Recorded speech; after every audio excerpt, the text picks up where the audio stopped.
ఏడు ఆత్మలు శుభలక్షణముగా ఉండునంట. That means the seventh spirit will have a very good character. ఇది ప్రతి ప్రతి సంఘములో ఉండాలి. దైవ సంఘములోనే ఈ ఆత్మలు ఉండగలుగుతాయి. And only in the godly church only this kind of spirits will operate. మరి అపోస్తలు పౌలు అంటాడు, నేను శరీరంతోనూ ఆరాధించగలను, ఆత్మతోనూ ఆరాధించగలను అని అంటాడు. But Apostle Paul says, I worship God in spirit and I worship him in ఎందుకని? body also. Why? ఎందుకని Why? అంటే ఆత్మీయ శరీరం కలిగిన వారు సులభంగా లోబడతారు. Because those who are operating in the spirit will easily be submissive. సులభంగా వాళ్ళు ఏ పనైనా చెయ్యాలనే నిర్ణయం తీసుకున్నా కూడా, ఏ పని చేయాలనే నిర్ణయం తీసుకున్నా కూడా వాళ్ళు వాక్యానికైతే ఈజీగా సులభంగా లోబడతారు. They will easily be submissive to the word of God. They'll be gentle towards the word of God. దాన్ని No matter వదిలి what. వచ్చేసే అని చెప్పినా కూడా సులభంగా లోబడగలుగుతారు. And if you say leave it, leave that particular thing and come, they will easily ensure they will mold themselves. Complicate చేసుకోరు. They will not complicate themselves. ఎందుకంటే శరీరానుసారులు situations ని, వాక్యాన్ని కాంప్లికేట్ చేసుకుంటారు. But those who are operating in the flesh will complicate the word of God because of the lack of understanding. అంటే మరి ఈ ఏడు ఆత్మలు ఎక్కడి నుండి వచ్చినవి మరి? So where did the sevenfold spirit come from? ఎందుకు వచ్చింది? Why did it come? మరి ప్రతి ప్రవక్త నోట్లో నుండి వచ్చిన మాటే అది.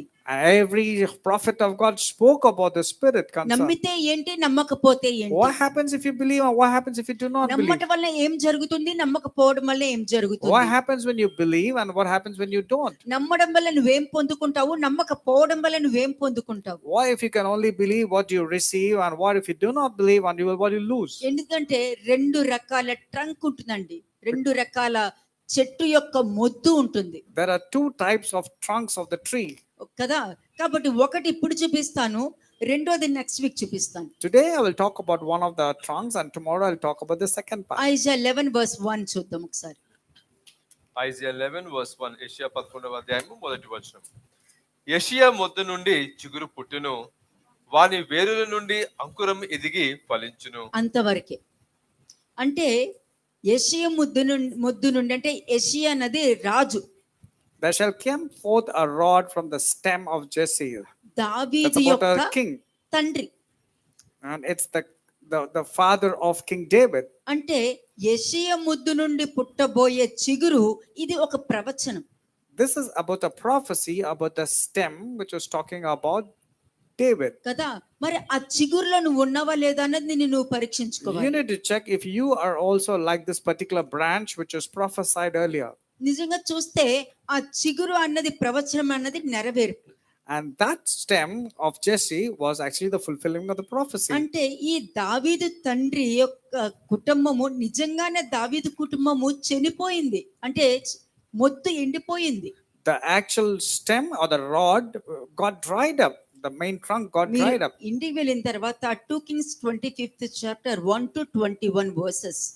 2 Kings రెండవ రాజుల గ్రంథము 25వ అధ్యాయము 1 నుండి 21 వచనాలు మీరు ఇంటికి వెళ్ళి చదువుకున్నారంటే ఏ విధంగా పోయిందా, ఏమేమి దేవుడు ఇచ్చినవన్నీ కూడా ఏమేమి పోయిందా అనేది మీకు కనిపిస్తుంది. 2 Kings 25th chapter verses 1 to 21. Go back to your respective homes and read the entire chapter. Then you'll know what was lost and what all things were struggled. అంటే దేవుడి కోసం ఏమేమి చేయించారో అవన్నీ కూడా లోపలికి ఎంటర్ అయ్యి ఒకరు దొంగతనం చేసుకొని వెళ్ళారు అని అంటే దానికి అర్థము ఆ రాజ్యం పడిపోయింది అని అర్థం. The kingdom had fallen primarily because the things that was required was stolen by the devil. నువ్వు దేవుని రాజ్యంలోనికి క్షేమంగా లోపలికి రావాలి, క్షేమంగా బయటికి వెళ్ళాలి, కానీ నువ్వు దెయ్యం రాజ్యంలో క్షేమంగా నీ పాపం లోపలికి వచ్చి క్షేమంగా బయటికి వెళ్ళేటట్టు ఉండకూడదు. You should be boldly able to come into the kingdom of God and able to go out also. You should not be caught up in the kingdom of the devil where you're stuck inside and going and coming in now and then. అంటే దావీదు యొక్క మొద్దు, అంటే దావీదు యొక్క ఆ రాజ్యము, ఆ కుటుంబము ఏమీ లేని ఒక మొద్దు ట్రంక్ లా మిగిలిపోయి ఉంది. And that particular stem or the main trunk of the tree became just dried. It became మీరు చాలా useless. చోట్ల చూసుంటారు. You would have seen in many places. అది అలా ఉంటదంటే దాని మీదకి వెళ్ళి కూర్చోవాలంతే. And that's all. You feel like going and sitting on that stump. అట్లాగే ఉంది. That's how it is all about. కానీ పూర్తిగా చావలేదు. But that stump did not die totally. కాబట్టి నీ ఆత్మీయ జీవితంలో నువ్వు 7 సంఘాలు ఒక సంఘం వైపు చూసావంటే చావనై ఉన్న మిగిలిన వాటిని నువ్వు బ్రతికించని వాక్యం చెప్తుంది But రెవల్యూషన్ లో. if you see the book of Revelation, in one of the churches, it has been told, whatever little strength you have, gather so that you will be alive. అంటే నువ్వు ఏ ఏ బలహీనతలతో నువ్వు సగం చనిపోయావో ఎక్కడో ఒక మంచితనం ఉంది చూసారా, ఆ మంచితనంతో చావనై ఉన్న మిగతా వాటిని నువ్వు బ్రతికించుకోవాలి. There is something good that will still remaining in you. So with that little strength, gather the things so that you will come back to total life. అందుకే ఇక్కడ వాక్యం ఏం చెప్తుంది, ఒక రోజు తిరిగి వస్తుంది తప్పక అది మొలుస్తుంది అని, చిగురుస్తుంది అని. That's the reason it says definitely there will be a shoot that will spring from the stalk of Jesse or from the అంటే main trunk. నువ్వు రక్షణలోకి వచ్చావు అని అంటే ఒక చిగురుతో సమానము If you have obtained salvation, you are like that branch, a little branch which has just come కదా. out. అంటే ఇంతే ఉంటుంది. అప్పుడే విత్తనము మొలుస్తే ఎట్లా ఉంటుందో ఆ మొలుపుతో ఉన్న ఆ మొక్కని తండ్రి నాటడం జరుగుద్ది. అంటే ఇతను నా వాడు, ఈమె నాది, ఎందుకంటే నన్ను నమ్మింది, క్రీస్తుని నమ్మింది, నా మాటకి విలువిస్తుంది, నన్ను అంగీకరిస్తుంది అని నీ మీద నమ్మకంతో పరలోకంలో నీ ఇంటి దగ్గరే ఒక మొక్క నాటడం జరుగుతుంది. God the Father will put a small sapling when you have obtained the salvation, and also telling that this person has believed me, this person has transformed according to whatever I have told. కదా. సులభంగా లోబడేటటువంటి మనస్తత్వం ఉన్న హృదయము దేవుడికి చాలా ఇష్టం. కఠినమైన వాళ్ళని మన వల్ల అవ్వదని చెప్తున్నాను. అటువంటి వారు మారు మనసు పొందుకోవడం అసాధ్యం అని చెప్తుంది It వాక్యం. is impossible to grant them repentance because they are not able to have that kind of gentleness which will easily submit to one another. అంటే నువ్వు ఎప్పుడు ఏం ఆలోచించాలి తెలుసా? You know what you should think at all నువ్వు times? కష్టాల గురించి ఆలోచించగలుగుతున్నావు, దాన్ని డిస్క్రైబ్ చేయగలుగుతున్నావు, నీ పరిస్థితి గురించి ఆలోచించుకొని నీ దాని గురించి నీకు అనుగుణంగా ఏం చెప్తే ఓకే అంటారన్న దాని మీద దృష్టి పెడతావు. Your focus is only selfish and self-centric. You wanted them to oblige to whatever opinions you have. You're just not bothered about others. అంటే నీకు చిగురుతో పని లేదు, సగం చచ్చినా పర్వాలా. You are not bothered about the branch or the little thing offshoot that comes. Even if it dies, you're not bothered. ఒక్కటే నువ్వు అనుకోవాల్సింది, You నా have, జీవితంలో చిగురు ఉండాలి. in my life, there has to be an offshoot. యేసుక్రీస్తు ప్రభువుని నేను తెలుసుకున్నాను అని అంటే ఒక చిగురుగా నువ్వు కనిపించాలి అక్కడ. You should be appearing as a small root coming or a small thing, branch coming out to నేటి Jesus. దినమున బయట మనుషులు చచ్చిపోయిన మొద్దుల్ని చూస్తున్నారు కాబట్టి వాళ్ళలో బోల్డ్ అని తప్పులు కనిపెట్టగలుగుతున్నారు. People are able to identify so many faults because they are dead in their life. నీలో చిగురు ఉందనుకో, But if you have the little branch which is లేని life, వార్తను పుట్టించి క్రియేట్ చేసినా కూడా నువ్వు చిగురే. నువ్వు ఎప్పుడూ కూడా చలించకుండా సరైన స్థలంలో సరైన బండ మీద ఇల్లు కట్టుకుని తుఫాను వచ్చినా కూడా నువ్వే ఆ మంచి పొజిషన్ లో ఉంటావు. you will always be that person whose house is built upon the rock because you're that branch, it's alive, and no matter how many floods comes, it will not be destroyed. First ఈ step మీకు తెలియాలి. నువ్వు సగం చనిపోయిన మొద్దువా లేకపోతే చిగురించిన మొద్దుకి నువ్వు support గా ఉన్నావా? Now, are you rooted to the First main step. root? Are you rooted to the main trunk as a good branch, or you're a branch which is dried up? ఎందుకంటే ఐషా ప్రవక్త ద్వారా ముందుగానే బయలుపరచబడిన ప్రవచనం అది. Because this is a prophecy that was spoken by prophet Isaiah. అందుకే యేసుక్రీస్తు ప్రభు యొక్క లక్షణాల్లోను ఆ స్వభావంలోను చిగురుకి సంబంధించిన అంత టెండర్ హార్ట్ అనేది కనబడుతూ ఉంటుంది. That's the reason you can see the tenderness when it comes to that particular branch, which is David. కదా. అంటే ఇప్పుడు నువ్వు యేషయ్య మొద్దు అన్నది యేసుక్రీస్తు ప్రభు యొక్క చిగురులో నువ్వు ఉన్నావంటే నీకు ఏమి దొరుకుతుందో చూపిస్తాను నేను. I'll show you what will happen if you are that planted as a branch to the main trunk, which is Jesus Christ. తండ్రి సరైన స్థలంలో అక్కడ పరలోకంలో ఉన్న నీ ఇంటి దగ్గర ఒక మొక్క నాటారు అని అంటే నువ్వు ఇక్కడ మంచి విత్తనం నాటుకుంటావు. If Father in heaven has planted you as a very good sapling in heaven, that means you also have obliged and planted yourself while you're అదే living here. యేషయ్య మొద్దు నుండి చిగురు పుట్టును, అది ఫలించునని కూడా కన్ఫర్మ్ గా చెప్పేశారు అక్కడ. Then a shoot, the Messiah, will spring from the stalk of David. That's what it says. అందుకే And it will bear fruit. అందుకే అపోస్తల పౌలు అంటాడు, మీరు సంపూర్ణులగుటకు సాగిపోవుడి అని అంటారు. Apostle Paul says, move on to perfection. చూద్దామా హీబ్రూ 6:1కి వెళ్దాం ఒకసారి. హెబ్రీయులకు రాసిన పత్రిక 6వ అధ్యాయము మొదటి వచనం. Hebrews chapter 6 verse 1. కాబట్టి నిర్జీవ క్రియలను విడిచి మారు మనసు పొందుటయు, దేవుని యందలి విశ్వాసమును, బాప్తిసములను గూర్చిన బోధయు, హస్త నిక్షేపమును, మృతుల పునరుద్ధానమును, నిత్యమైన తీర్పును అను పునాది మరలా వేయక, ఉమ్, క్రీస్తును గూర్చిన మూలోపదేశము మాని సంపూర్ణులగుటకు సాగిపోదము. అంతే. క్రీస్తును గూర్చిన మూలోపదేశం అంటే ఆయన వచ్చారు, నా కోసం మరణించారు, పరలోకానికి వెళ్తారు, ఆయన మరలికి తిరిగి వచ్చారు, ఆయన బ్రతికారు, నా పాపాలన్నీ తీసేశారు. Let go of the elementary things because it's of no use, because the elementary things are nothing but Jesus Christ అదే came, he ఉంది died, మరి.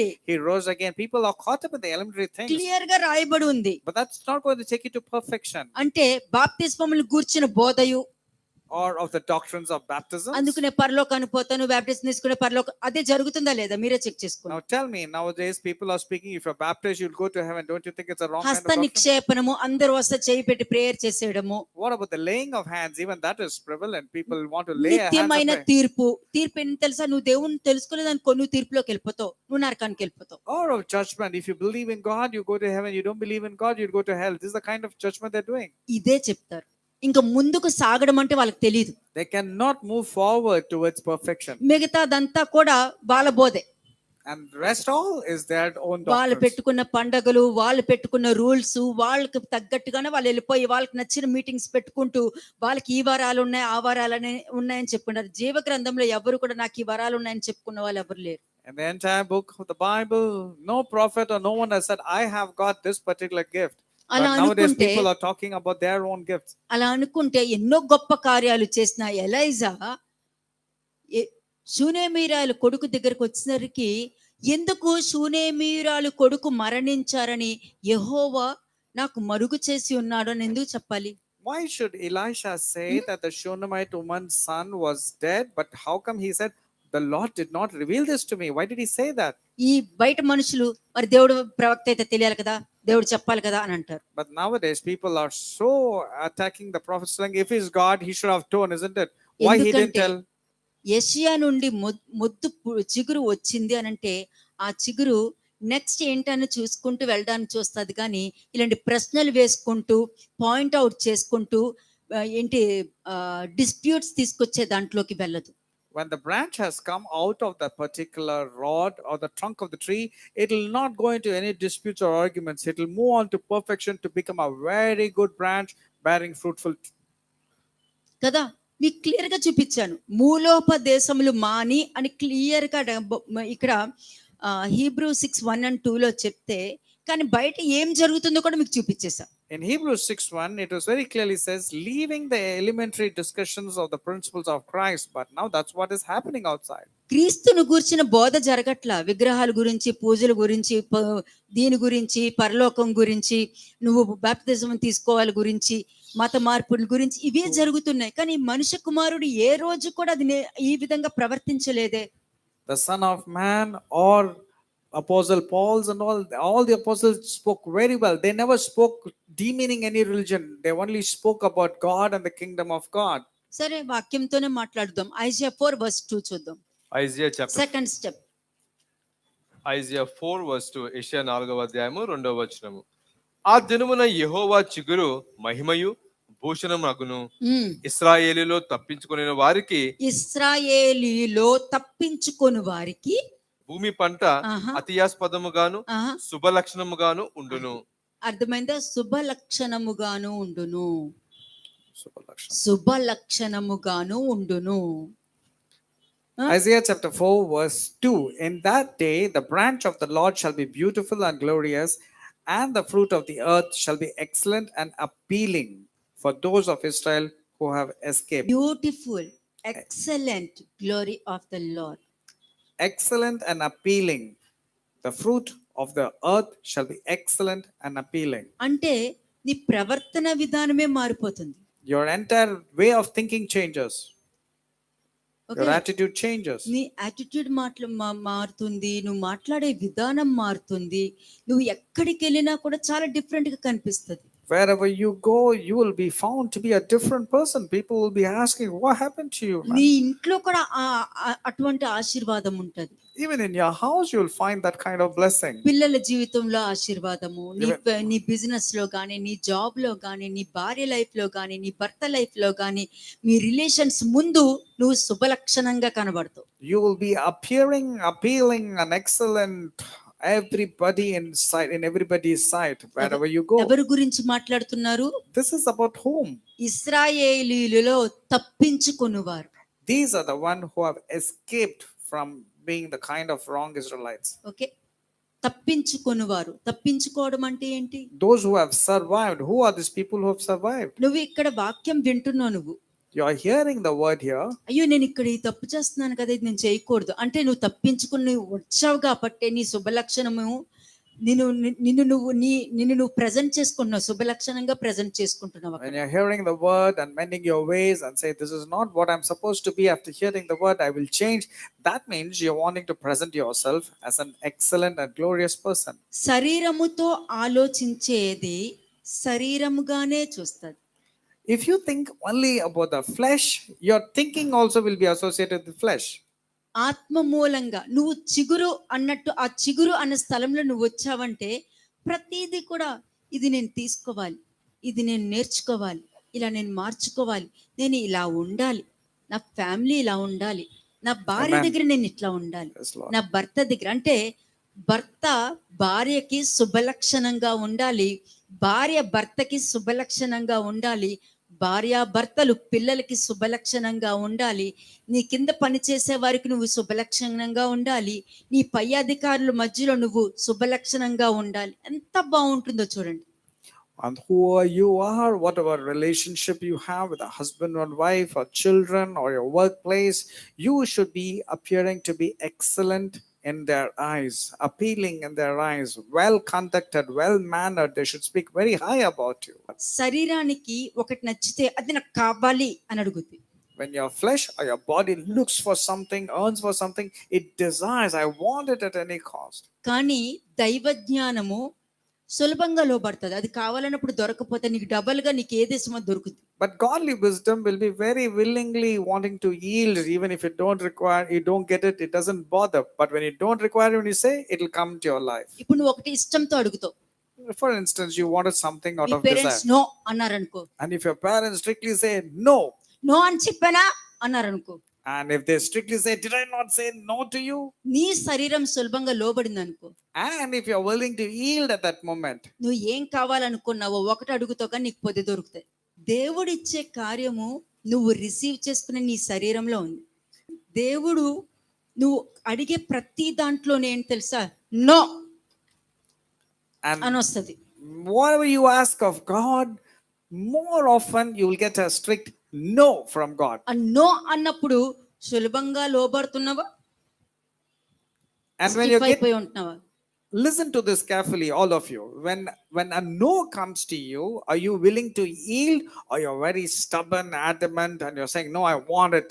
సపోజ్ ఒకవేళ నువ్వు మీ పేరెంట్స్ నో అన్నారనుకో, Let's say if your parents are saying no, are you attentive? ఎప్పుడు వద్దంటారు, My parents always they say no. ఎప్పుడు ఇవ్వరు నాకు, They don't give me anything. ఎప్పుడు అంతే Every time they say no. కదా. అప్పుడు చూస్తే సమ్మర్ అంటారు, ఇప్పుడు చూస్తే వింటర్ అంట, దాని తర్వాత వర్షం అంతే, మరి అంతే, ఎప్పుడు ఇవ్వరు. They give some excuse or other blaming on the seasons. It's summer, it's winter, it's rainy, but they always say no. అప్పుడు నువ్వేం పోగొట్టుకున్నావు తెలుసా? You know what are you actually ఇది losing? దేనికైనా ఉపయోగపడుతుంది, And you can use it for anything. దేనికైనా ఉపయోగపడుతుంది. You can use this for anything. అక్కడ ఉపయోగపడే దాంట్లో నువ్వు ఈ విధంగా మర్మరింగ్ రమ్మింగ్ చేస్తున్నప్పుడు రాబోయేది కూడా నీకు ఆగిపోతుంది. When you're complaining and murmuring, whatever little blessing you're supposed to get, even that stops. ఆ 7 స్పిరిట్స్ అన్నది నీకున్నప్పుడు ఎప్పుడు సులభంగా లోపడాలో, ఎక్కడ ఏ విధంగా యాక్సెప్ట్ చేయాలో, ఏ విధంగా రిసీవ్ చేయాలో, ఏ విధంగా హంబుల్ చేసుకోవాలో, నీకు ఆ 7 spirits without your knowledge Amen. It's true. ఆ స్పిరిట్ ఆఫ్ నాలెడ్జ్ నీలో వర్క్ చేస్తూ ఉంటుంది. And without your knowledge, if you're willingly yielding to a no, without your knowledge, the sevenfold spirit will operate in such a way that it'll give you the best. Knowledge, wisdom, wise. It'll give you the knowledge, wisdom, and you'll tend to become a wise person. Wise అంటే knowledge అంటే ఏంటి? What is knowledge here? ఒక glass నీళ్ళు తీసుకురమ్మా అంట.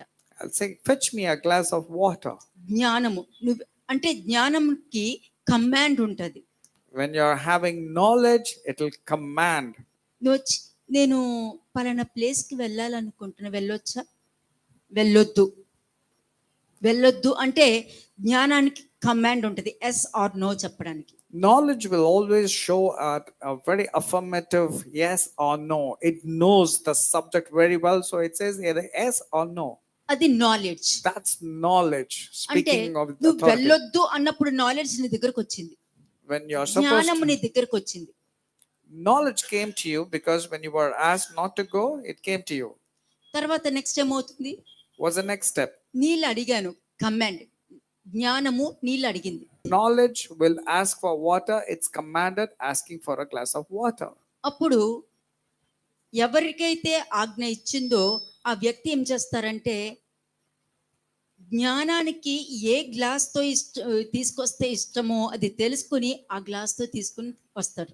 And that knowledge very well knows what kind of glass, how much water, what kind of water should be given to that person. It knows and it will go do accordingly. ఇక్కడ object వస్తుంది, glass. The object is a glass. అంటే జ్ఞానానికి ఏది ఇష్టమో ఆ tumbler తీసుకోవడం జరుగుతుంది. So the knowledge very well knows what tumbler has to be brought into that particular అది person. వివేకము. And that's wisdom. అది వివేకము. And that's wisdom. వివేచన అంటే ఎంత Discerning. వాటర్ తాగుతారో అంతే వాటర్ తీసుకుని వస్తారు. And understanding or discerning is to know how much quantity of water that particular person requires. ఒక That one. వాటర్ గురించి చెప్పాను మీకు.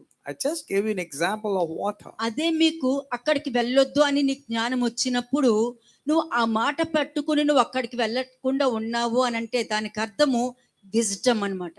You are considered as a wise person because when it was told to you not to go to the particular place and you refrain from going, then you're operating in wisdom. Wise అంటే ఏంటి తెలుసా? You know what's the meaning of wise? దీనివల్ల నువ్వు murmuring grumbling కూడా చేయకుండా నువ్వు obey చేయడం. A wise person will never complain or murmur. అంటే జ్ఞానము, వివేకము ఏ విధంగా నడిపించిందో చూడండి మిమ్మల్ని. Look at the way how knowledge and wisdom has led you. అదే శుభ లక్షణము. That is appealing and excellent in the sight అంటే of God. తప్పించుకొని వారు అంటే లోకము కొరకు నేను ప్రార్థన చేయటం లేదు కానీ లోకం నుండి ఏర్పరచబడు వారి కొరకు నేను ప్రార్థిస్తున్నాను అని అంటే అందరూ తప్పించుకోలే, నమ్మి వచ్చిన వారు మాత్రమే తప్పించబడ్డారు. Not everybody survived, only few people survived. That's the reason the Lord Jesus Christ in John chapter 17 said, I don't pray for everybody, I pray for those people who have separated themselves from the world. అలాగే Jeremiah 23:4-6 చూద్దాం. Jeremiah 23 verses 4-6. ఇర్మియా 23వ అధ్యాయము 4-6 వచనం. నేను వాటి మీద కాపరులను నియమించెదను, ఇక మీదట అవి భయపడకుండును బెదరపోకుండును వాటిలో ఒకటైనను తప్పిపోకుండాను వీరు నా గొర్రెలను మేపుదురు. ఇదే యెహోవా వాక్కు. యెహోవా ఇలాగ ఆజ్ఞ ఇచ్చుచున్నాడు, ఏమని? రాబోవు దినములలో నేను దావీదునకు నీతి చిగురును పుట్టించెదను, అతడు రాజై పరిపాలన చేయును, అతడు వివేకముగా నడుచుకుంటూ కార్యము జరిగించును, భూమి మీద నీతి న్యాయములను జరిగించును. అతని దినములలో యూదా రక్షణ నొందును, ఇశ్రాయేలు నిర్భయముగా నివసించును. యెహోవా మనకు నీతి అని అతనికి పేరు పెట్టుదురు. అది దీనినే జాన్ 10th చాప్టర్ కి కనెక్ట్ చేస్తారు. This is what is connected to John chapter 10 about the shepherd.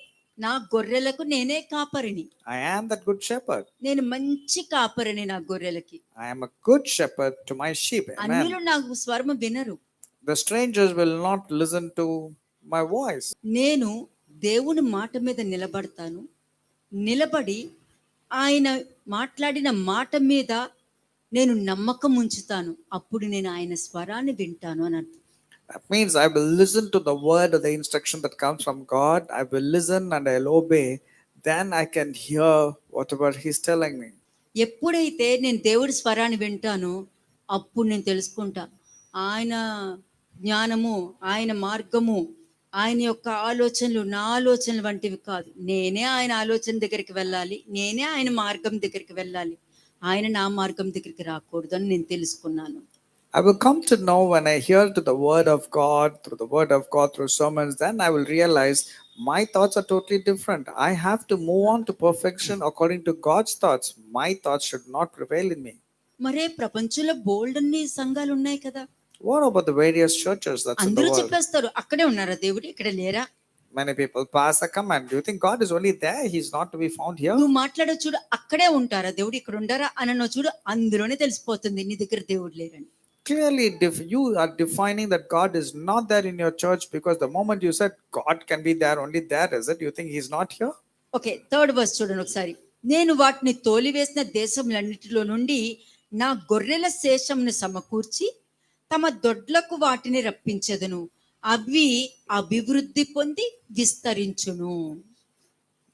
And the days are coming, they will really జెరమియా be. 23:3. Jeremiah 23, verse 3. Then I will gather the remnant of my flock out of all the countries to which I have driven them and bring them back to their folds and pasture, and they will be fruitful and multiply. అక్కడ వాక్యమే ఉంటది. And there'll be only word of God. ఆ వాక్యం బోధించినప్పుడు నా పిల్లలు అవునా కాదా అని పరీక్షించుకుంటూ బోధిస్తుంది. And when the word is spoken, it will be always tested to you whether you're going to remain as a Canaan child or not. స్త్రీని rebuke చేసినట్టు కూడా రెబ్యూక్ చేయొచ్చు. You can be rebuked the way the Canaanite woman was rebuked. ఏ ఆత్మను మీరు పొందుకుని ఉన్నారని కూడా శిష్యులు రెబ్యూక్ చేసినట్టు కూడా రెబ్యూక్ చేయొచ్చు. You can rebuke the way the Lord rebuked the disciples. What mannerism of spirit you అంటే have. ప్రతి విషయంలోనూ రెబ్యూక్ చేయడము, ప్రేమించడము, హెచ్చరించడము, జరగబోయేదాన్ని చెప్పడము, దేవుని భయం చూపించడం, ఇవన్నీ కూడా ఏంటంటే దేవుడు చెప్పిన గొర్రెలైనా ఇక్కడ వచ్చింది అని కాపరి పరీక్షించుకుంటూ ఉంటాడు. The shepherd will keep on checking each and every one of you. Are these people who are really listening to my voice or they're not? So he will keep on testing you. అని చెప్పి నేను వాటి మీద కాపర్లు నియమించదను. And after saying that, he says, I will give them a set of shepherds over them. అవి దేవుడికి తప్ప మిగతా ఎవరికి భయపడవు. They will have the fear and reverence only towards God. బెదిరిపోయి దేవుని వదిలేసి వెళ్ళరు. They will not be terrified any longer. They will not be going away from God. అలాగే తప్పిపోకుండా కాపర్లు కూడా అలాగే నేర్పిస్తారు వాళ్ళు. Likewise, the shepherds also will teach the congregation in such a way that none will go missing. కాబట్టి వాళ్ళ మధ్యలోనికి దావీదు చిగురుని ఏదో ఒక రోజుకి పంపిస్తా. Therefore, at any point of time, I will raise up David, a righteous branch among them. వారి మధ్యలో ఒక రాజుగా అతను అక్కడ వారిని పరిపాలిస్తూ ఉంటారు. And he will reign as a king and act wisely. వివేకముతో వాక్యము మాట్లాడుతారు. And with wisdom, he will speak and accomplish those things. వివేకముతో నడుచుకుంటూ వారి జీవితాల్లో కార్యాలు జరిగిస్తారు. And with wisdom, he will walk and ensure that things are accomplishing in their lives. వారిలోను వారి కుటుంబంలోను నీతి న్యాయములు And in జరిగించుకుంటారు. their lives, they will be associated with justice and righteousness. అదే శుభ లక్షణము. నీ జీవితంలో నీ కుటుంబంలోను నీలోను ఒక మార్పు వచ్చింది అంటే అది నీకు శుభ లక్షణం. అది నీకు It is an excellent thing, an appealing thing when there is transformation happening in your lives. ఎందుకంటే దేవుడు చెప్పిన దానికి నువ్వు వెంటనే సులువుగా లోబడుతున్నావు అని అంటే నీ కార్యం జరిగిపోయినట్టే. When you're willingly yielding yourself to the word of God, submissive to you, then everything will be favorable నువ్వు in your life. లోబడట్లేదు అని అంటే నా దేవుడు నాకున్నాడు, నా దేవుడు నాకు మాట్లాడతారు, నా దేవుడు అన్ని నాకు ఇస్తారు అని నువ్వు అనుకుంటున్నావు అంటే నువ్వు దేవుడు నీ దగ్గర లేరు అని అర్థం. దెయ్యం ఉంటేనే ఈ విధంగా ప్రవర్తిస్తుంది. Your speech will be like this when the devil is living in your life and you say, I have my God will help me and support me. That means God has gone away from your life. You are not submissive to the word of God. నువ్వు enter అయ్యావంటే నీకు అన్ని శుభ లక్షణాలే ఉండాలి. But when you tend to become a tender branch, for sure everything will be excellent in your ఇప్పుడు life. యోసేపు చిగురు నుండే వచ్చాడు. Because Joseph came from that particular మరి branch. అతని మీద నింద పడలేదా? Was he not blamed? నింద పడినా కూడా అతనికి శుభలక్షణంగానే జరిగింది. And even when he was blamed and accused, everything went out to be favorable. జైల్లో వేసినా కూడా అతను అందరి మీద పై అధికారిగానే శుభలక్షణంగానే ఉన్నాడు. Even when he was in the prison, he was made as the master of the prison. కదా, జైలు నుండి బయటకు వచ్చినా కూడా ఎంటైర్ ఐగుప్తు దేశం మొత్తానికి శుభలక్షణంగానే ఉన్నాడు. Even when he was released from the prison, he still went to become the topmost person in the entire land of Egypt. ఇక్కడ ప్రాబ్లమ్స్ కాదు. It's not about the problems. నిందలు కాదు, It's not about the blaming. కష్టాలు కాదు. It's not about నువ్వు difficulties. చిగురు అన్న శుభలక్షణంలో ఉన్నావా లేదా, ఆ మొద్దులో ఉన్నావా లేదా అని చూస్తారు. All that matters is, are you grafted into the main rod or the main stump, which is Jesus Christ, and you thriving as an excellent and appealing, lively branch. కదా, అంటే శుభలక్షణం నువ్వు సులభంగా లోబడుతున్నావా లేదా, సులభంగా యాక్సెప్ట్ చేస్తున్నావా, అంగీకరిస్తున్నావా, లోబడుతున్నావా, ఇవన్నీ కూడా దైవ జ్ఞానం చూస్తూనే ఉంటది. Godly wisdom will check on you if you are willingly yielding yourself, you are willingly submitting yourself, you are willingly obedient. It all checks on you. జకర్యా 6:12 చూద్దాం ఒకసారి. జకరియా 6:12. Chapter 6 verse 12. జకరియా 6వ అధ్యాయము 12వ వచనం. అతనితో ఇట్లనుము, సైన్యములకు అధిపతియగు యెహోవా సెలవిచ్చినదేమనగా, చిగురు అను ఒకడు కలడు, అతడు తన స్థలములో నుండి చిగుర్చును, అతడు యెహోవా ఆలయము కట్టును. అంతే. యెహోవా ఆలయం ఎలా కట్టగలుగుతాడు? How will someone build the temple of the Lord? ఆ భూమిని శుద్ధి చెయ్యాలి, The land has to be ఆ కలుపు మొక్కలన్నీ తీసేయాలి, the land has to be tilled, and the briars and thorns has to be ఆ removed. ప్రాచీన జీవితము, ఆ ప్రాచీన స్వభావం తీసేయాలి The old character, old sinful nature has to be removed. కదా. ఆ చిగురు యొక్క ఆ స్వభావ లక్షణాలు, ఆయనకి ఏమి ఇష్టము ఏమి ఇష్టం కాదు అన్నది చూసుకుంటూ తవ్వుకుంటూ వెళ్తారు. And they will keep on tilling to find out what are the requirements of that particular stump. నువ్వు సులభంగా లోబడుతున్నప్పుడు ఏమవుతుంది? When you are willingly ఎంత obedient, what పెద్ద happens? ఫౌండేషన్ అయినా వేసుకోవచ్చు, ఎంత పెద్ద బిల్డింగ్ అయినా కట్టుకోవచ్చు. Your foundation can go deep inside and you can build a multiple storied building. అంటే నీ ఇంట్లో నువ్వు విన్న వాక్యముతో నువ్వు ఏ విధంగా ఇల్లు కట్టుకుంటున్నావు? How are you building your house? By the word of the Lord that is coming through the sermons. జ్ఞానవంతురాలు తన ఇల్లు కట్టుకొనును అని వాక్యం చెప్తుంది. Because the word of God says a wise woman builds her house. అంతే, జ్ఞానవంతురాలనే కాదు, జ్ఞానవంతుడైనా సరే తన బిజినెస్ కట్టుకుంటాడు, తన జాబ్ కట్టుకుంటాడు, తన కుటుంబాన్ని కూడా కట్టుకోగలుగుతాడు. But a wise man can also build his family, his business, his work. He also is supposed to build. అంటే చిగురు అను ఒకడు కలడు, అతడు తన స్థలములో ఉండి చిగురుచును, అతడు యెహోవా ఆలయము కట్టును. Behold, a man whose name is branch, for he shall branch out from his place, and he shall build the temple of the Lord. అంటే నీ హృదయంలో నువ్వు విన్న వాక్యం ప్రకారము నువ్వు మార్చుకుని నేర్చుకుంటున్నావు అని అంటే, ఆ చిగురు నీలోనే ఉంటూ అటు ఇటు కదలకుండా నిన్ను బట్టి నీ కుటుంబాన్ని కట్టుకుంటూ వెళ్తారు. This branch is called as Jesus Christ, and when you change yourself according to the word of God, that branch will be abiding in and ensure everything will become favorable in your life. చూడండి జకర్యా 3:8. జకరియా 3వ అధ్యాయము 8వ వచనం. Zechariah chapter 3 verse 8. ప్రధాన యాజకుడైన యెహోషువ నీ ఎదుట కూర్చుండు నీ సహకారులు సూచనలుగా ఉన్నారు, నీవును వారును నా మాట ఆలకింపవలెను, ఏదనగా చిగురు అను నా సేవకుని నేను రప్పింపబోచున్నాను. అంటే ఆ కాలం నుండి ఈ కాలం వరకు కూడా అది జరుగుతూనే ఉంది. కానీ జీవగ్రంథంలో మనుషులందరూ ఆ కాలాల్లో ఏ విధంగా ఆలోచించారు, ఏ విధంగా తృణీకరించారు, ఏ విధంగా నిందలు వేశారు, ఏ విధంగా అవమానపరిచారు, ఏ విధంగా దేవుని మోసం చేశారు, ఏ విధంగా సిలువ వేశారో ఇప్పటికీ అదే అదే ఆత్మలు కలిగిన మనుషులే ఉన్నారు. కానీ దైవాత్మ కలిగిన వాళ్ళు ఉంటే బాగుపడేది. Even now, people have become the same way what they were presenting themselves in the Old Testament. Even now, they're the same. నీవును వారును నా మాట వినాలి అని ఉంది ఇక్కడ. It says that you and your colleagues are supposed to obey. వినగలగాలి కదా. You have to obey, isn't it? అందరూ వాక్యం వింటారు కానీ రిసీవ్ చేసుకోలేరు. Everybody can hear the word of God, but not many can receive. అందరూ వాక్యం వింటారు, Everybody hears the word, అందరూ జీవితాన్ని మార్చుకోలేరు. but not many can change their life according to the word they heard. అంటే నీ ఇల్లు ఎలా కట్టుకుంటున్నావు? How are you building your house? ఊహలో therefore? కట్టుకుంటున్నావు.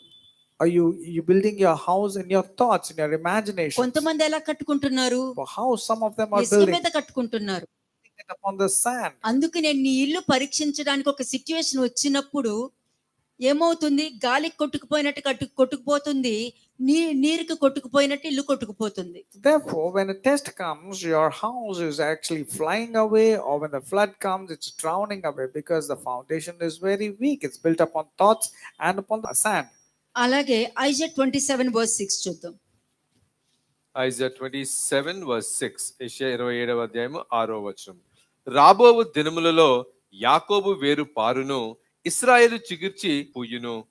వారు భూలోకమును ఫలిభరితముగా చేయుదురు. భూలోకమును ఫలభరితంగా చేయుదురు అంటే వాళ్ళు తలగానే ఉంటారు, తోగ్గా ఉండరండి. When it comes, they will blossom and sprout on the surface of the world with fruit, means they will always be as the head and not as the tail. పైవారిగానే ఉంటారు కానీ కింద వారిగా They ఉండరు. will always be above and not beneath. ఎందుకంటే వారు వినే వాక్యము, ఆ ఫౌండేషన్, ఆ దేవాలయము, నీ హృదయం దేవునికి దేవాలయమే ఉన్నదని నువ్వు ఎరుగువా అని అన్నారు Because the book of Corinthians clearly asks, don't you know that you are the temple of the living God? కదా. అంటే దేవునికి దేవాలయం అంటే దేవుని ఆలయము అని అర్థం. That means you are the temple of the living God. మరి ఆ ఆలయంలో నువ్వు దేవుని ఉంచుకోవాలనుకుంటున్నావా, నీ బలహీనతలు ఉంచుకోవాలనుకుంటున్నావా అనేది నీ చేతిలో ఉంది. You need to check what you want to have in the temple. Do you want to have your weaknesses, or do you want to have the word of God accomplished in your నువ్వు life? పైకి ఏం కనబడతావు, What do you appear to people? వాళ్ళు ఇలా అంటున్నారు అని నువ్వు అనుకుంటావు. You will be thinking about what others are saying about you and what they are having opinions about you. కానీ యాక్చువల్ గా ఆ మనిషి లోపల ఏముంటది, But what exactly lies in the person's వాళ్ళు heart? ఇలా పలుకుతేనే నా పనులు జరుగుతాయి అని అనుకుంటారు. And they say, if I say like that only, they will start working. అంటే మనుషులకి ఏం కనబడుతుంది, So what do people look at you?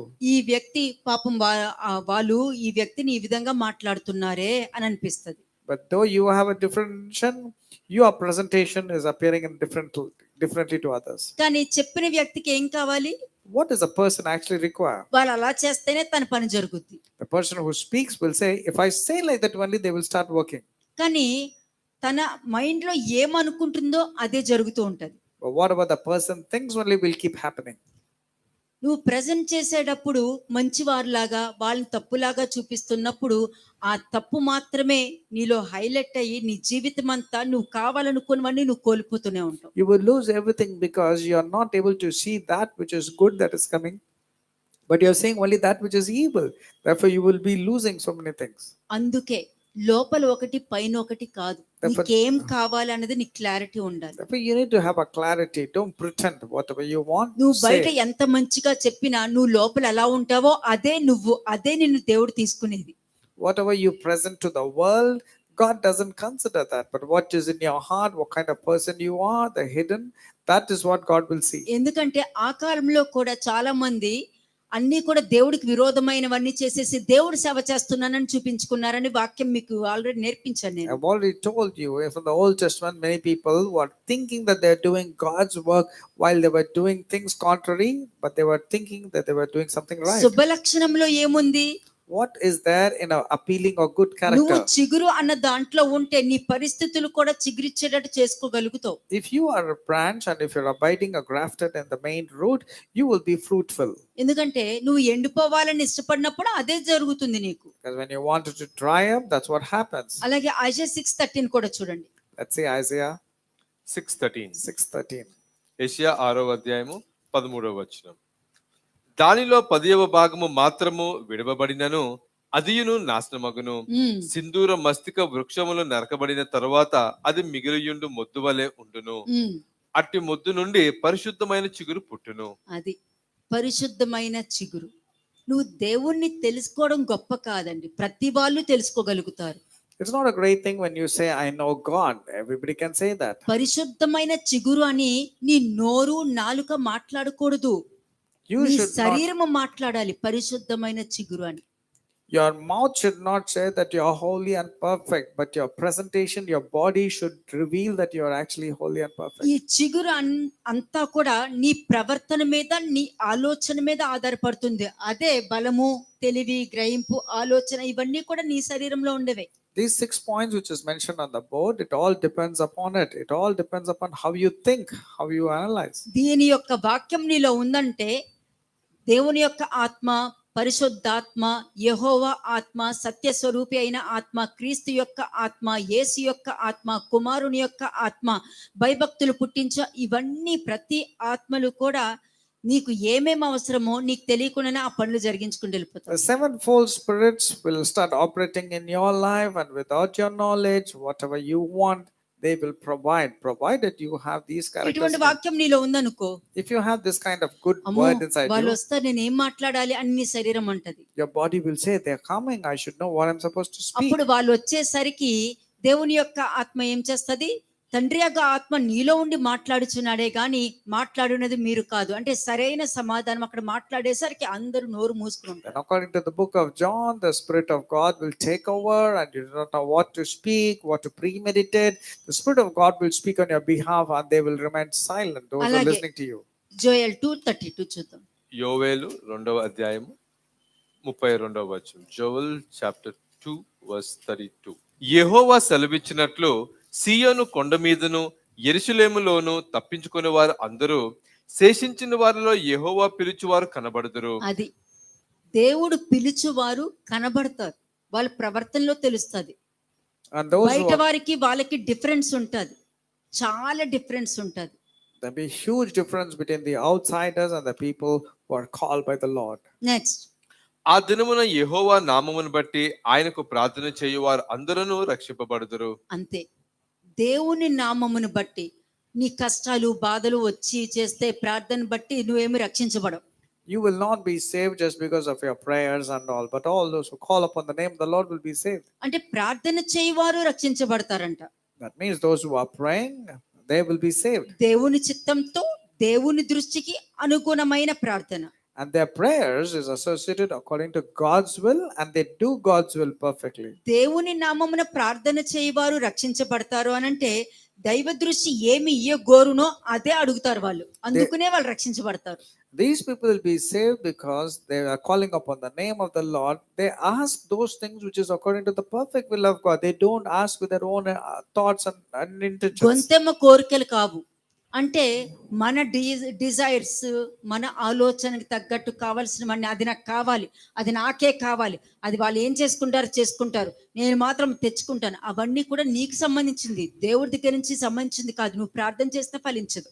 Your prayers will not be fruitful because most of your prayers are selfish and it is only pertaining to you. It's nothing to do with God. దీనిని బట్టే నువ్వు రక్షించబడతావా లేదా అని తెలుస్తుంది. ఇప్పుడు అర్థమైందా? యెహోవా నామమును బట్టి, దేవుని నామమును బట్టి ప్రార్థన చేయవారు మాత్రమే రక్షించబడతారని చెప్తుంది Therefore, those who are praying according to the will of God only will be saved. కదా. నీ సోదంతా చెప్పి యేసుక్రీస్తు ప్రభు నామమును అడుగుతున్నానంటే అవ్వదు అది. Just because you say all these things, I want Lord, and say in the name of Lord Jesus Christ, I want నువ్వు it to not అడిగేది come. దేవుడి చిత్తంలో ఉండాలి. And what about God's will you're praying? Only that you will get. Without that, how will you get? Romans 11 verse 4 and 5 చూద్దాం. Romans 11 versus 4 and 5. రోమిల్కి రాసిన పత్రిక 11వ అధ్యాయము 4-5 వచనములు. అయితే దేవోక్తి అతనితో ఏమి చెప్పుచున్నది? బయలుకు మోకాలు ఊనని 7,000 మంది పురుషులను నేను శేషముగా ఉంచుకొని ఉన్నాను. అలాగుననే అప్పటి కాలమందు సైతము కృప యొక్క ఏర్పాటు చొప్పున శేషము మిగిలి ఉన్నది. ఏమన్నారు? బయలుకు మోకాలు వంచనిది, బలహీనతలకి లొంగిపోయి, అమ్మాయికి లొంగిపోయి, అబ్బాయికి లొంగిపోయి, అక్కర్లేని విషయాలకి లొంగిపోయి, కోపానికి లొంగిపోయి, అబద్ధానికి లొంగిపోయి, అటువంటి వాటికి లొంగని వారు కొంతమంది ఉన్నారని చెప్తున్నారు. There are many people who have not bowed down to not bowing down to your weaknesses. That means to lust or to pornography or to wrong gossip or character assassination. They're not bowing down. ఆ శేషం నేను పెట్టుకున్నాను, అలాంటి వాళ్ళు ఉన్నారని చెప్తున్నారు ఇక్కడ. There is still a remnant even in the present time. అలాగే అప్పటి కాలం ముందు సైతము కృప యొక్క ఏర్పాటు చొప్పున శేషము మిగిలి ఉన్నది. There is still a remnant according to God's gracious choice are prevalent. అందుకే ఆ శేషము ఏంటి? లోకము అందరి కొరకు నేను ప్రార్థన చేయట్లేదు కానీ లోకము నుండి ఏర్పరచబడువారు, వాళ్ళు నమ్మారు, నన్ను నీ మాట విన్నారు, విని దాని ప్రకారం నడుచుకుంటున్నారు, వాళ్ళు నేర్చుకుంటున్నారు, వాళ్ళు నిన్ను యాక్సెప్ట్ చేశారు అని క్రీస్తు యొక్క ఆత్మ చెప్తుంది అక్కడ. Spirit of Christ is telling about you, telling that I'm not praying for the world, but I'm praying for those people who have separated from the world, because these people believe that I have been sent by you and they obeyed all the teachings of mine. రక్షింపబడే వాళ్ళు ఎలా ఉంటారంటే లోకం నుండి ఏర్పరచబడిన వారే ఉంటారు. నువ్వు లోకంలోనే ఉంటావు, లోకాన్ని చూడటానికి లోకంలో ఉన్నట్టుగానే కనిపిస్తావు, నీ డ్రెస్సింగ్ అలాగే ఉంటుంది, నువ్వు అట్లాగే ఉండొచ్చు, కానీ నీ హృదయము, నీ ఆలోచన, యాక్సెప్టెన్స్, నువ్వు మాట్లాడే విధానము, నీ డ్రెస్సింగ్ను చూడరు. నీ శుభ లక్షణాన్ని చూస్తారు. People don't look into your external appearance or what clothing, whatever adornment you're having, but they all see that beauty that is inside you, which is appealing or excellent or not. ఎందుకంటే దైవ జ్ఞానము తన్ని present చేసుకుంటానికి చూస్తుంది కానీ తన్ని ఒక showpiece లాగా చూపించుకుంటానికి చూడదు. Because godly wisdom would like to present the wonderful characteristics of God, not to display the body to others. ఎందుకంటే నువ్వు దేవుడికి ఇష్టంగా ఉంటాను అని అంటావు కానీ అబ్బాయి ఇది నాకు కావాలి, ఇది నాకు ఇది జరిగితే బాగుండు అని అనుకుంటావు. You say you want to be according to the will of God, but your desires are more earthly and worldly. I wish I have this in my life. కానీ దేవుడు ఏం చెప్తే అంతే. But you will say, whatever God tells, I will do. అసలు నువ్వు చిగురులోనే లేవు. You are not at all be found in the branch. చిగురులో ఉన్న వాళ్ళు దేవుడి చిత్తానికి లోబడతారు, సులభంగా లోబడతారు. వాళ్ళ ఆప్షన్స్ ఎవ్వరు. Those who are there in the branch will not take any options. They will be willingly submissive to the word of God or to the instructions. కాబట్టి చిగురులో ఉన్న వారికి చిగురు దొరుకుతుంది. So those who are in the branch will get the fruit of the branch. అదే మంచితనం దొరుకుతుంది, అదే దేవుడి చిత్తం. ఎందుకంటే దేవుడి చిత్తానికి లోబడి వారికి దేవుడి చిత్తమే దొరుకుతుంది. And those who are willingly submissive to the word of God will get everything pertaining to God. 2 Corinthians 4:6. 2 Corinthians chapter 4 verse 6. కనుక మేము మమ్మును గూర్చి ప్రకటించుకొనట లేదు గాని, మమ్మును గురించి నేను ప్రకటించుకోవట్లేదు. నాకు ఇది ఉంది, నాకు అది ఉంది, నాకు ఆ జ్ఞానం ఉంది అని నేనేం ప్రకటించుకోవట్లేదు.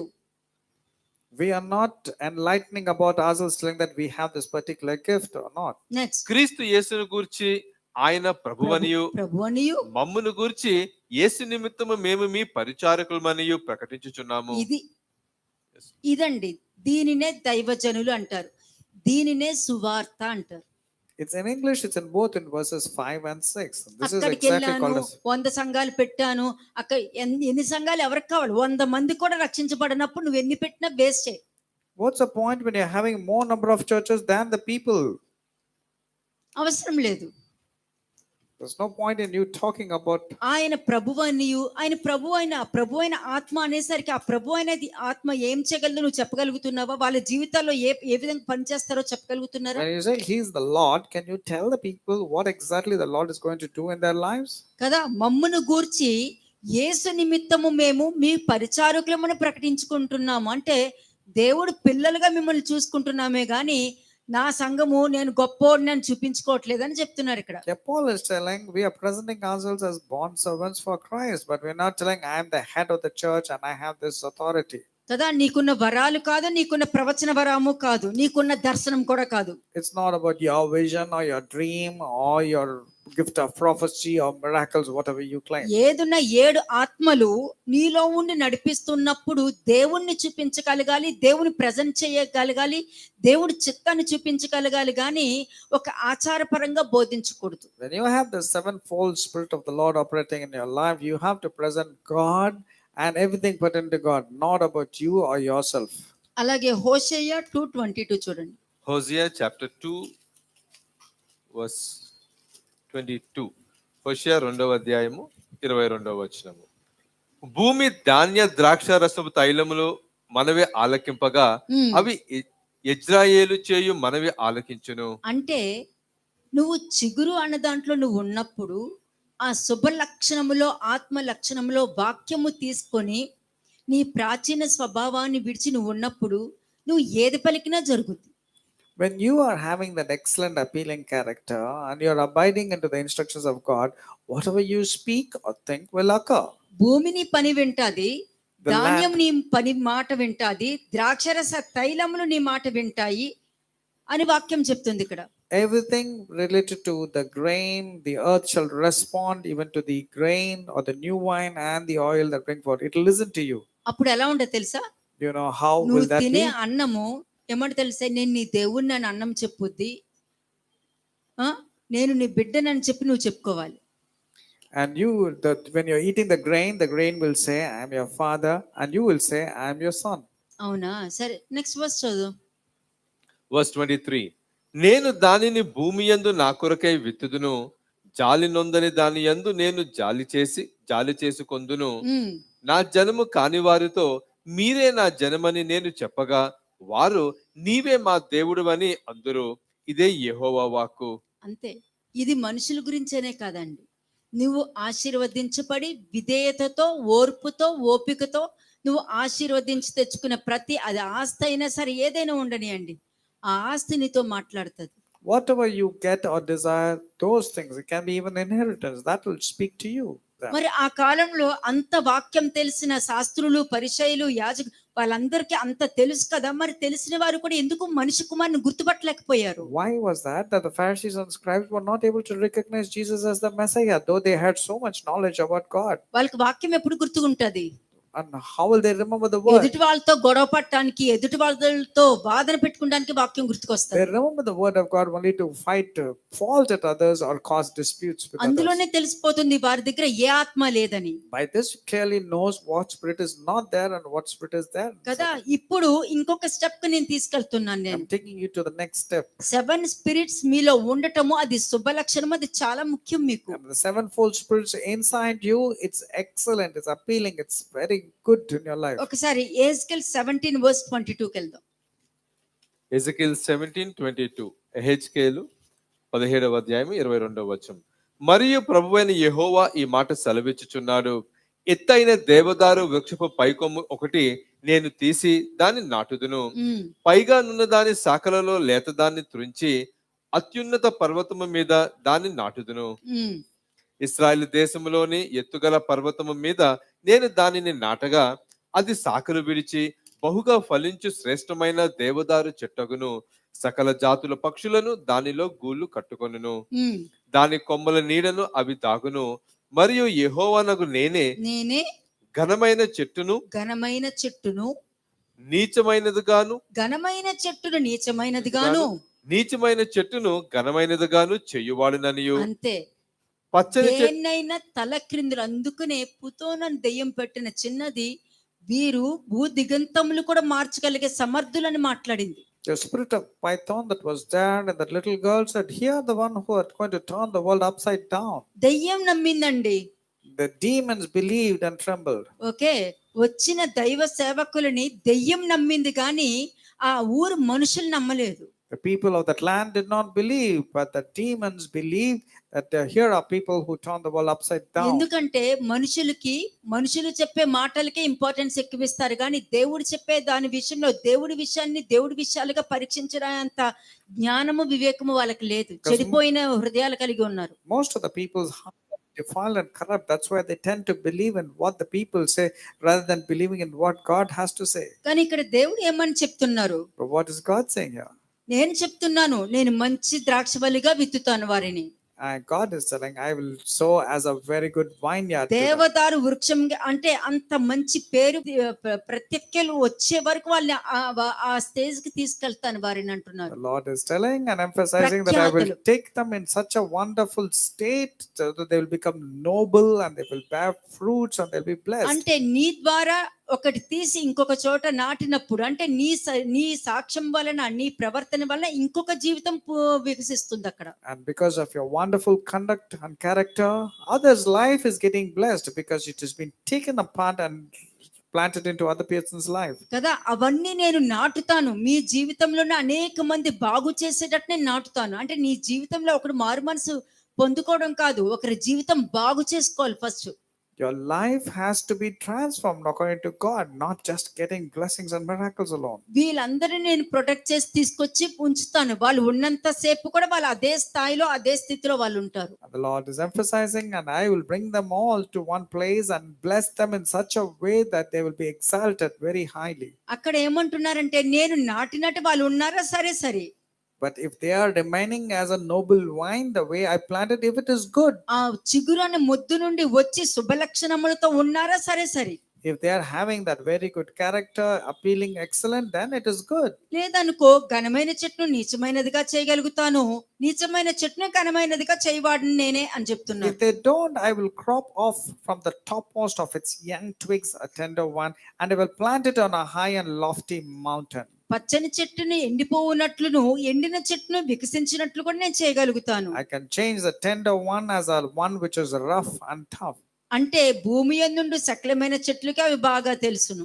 And know about every cedar, every tree, every twig is known about it. నేనే యెహోవాను నేనే ఈ మాట సెలవిచ్చితిని, నేనే దాన్ని నెరవేర్చును. I myself will do this. This is what the Lord says. ఇది అందరికీ తెలియదు. అయ్యో చెట్లను కొట్టేస్తున్నారే అని అనుకుంటాం. But they do not know, but people say, look at them, they are cutting, కానీ they are felling చెట్లకు down the తెలుసు trees. ఎందుకు నరుకుతున్నారా అని. The trees know why it has been felled.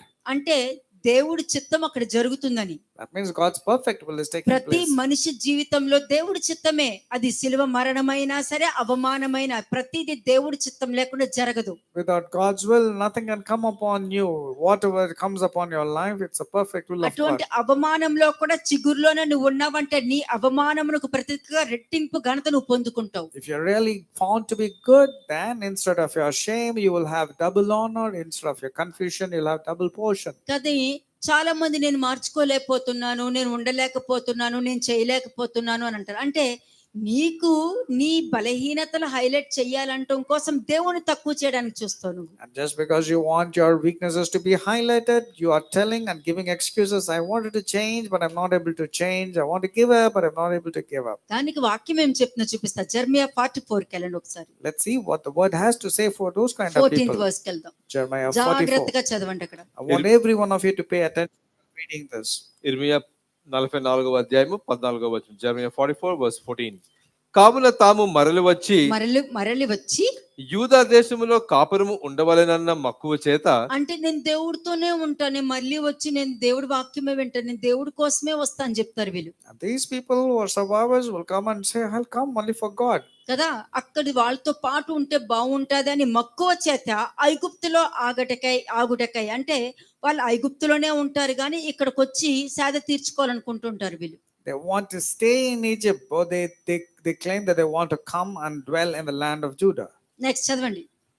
ఐగుప్తులో ఆగుటకై అక్కడికి వెళ్ళు యూదా వారిలోని శేషము ఎవరును తప్పించుకొనరు. అటువంటి మనస్తత్వం ఉన్నవారు నువ్వు మంచి స్థలంలోకి వచ్చి కూర్చున్నా కూడా నువ్వు మాత్రం తప్పించుకోలేవు. తప్పించుకొని వారు శుభ లక్షణాలతో ఉంటారు. Those who survive will have an appealing and excellent character, but the survivors, because you have entered into the land of Egypt to live, they will not survive there. అంటే దానికి అర్థం ఏంటి? నేను దేవుడికి ఇష్టంగానే ఉంటా కానీ నాకు ఇలా ఉంటే బాగుంటది. They say, I will be whatever God tells, but this is how I want to lead my life. అంతే. దేవుడు చూస్తూ ఉంటారు. God will wait and watch.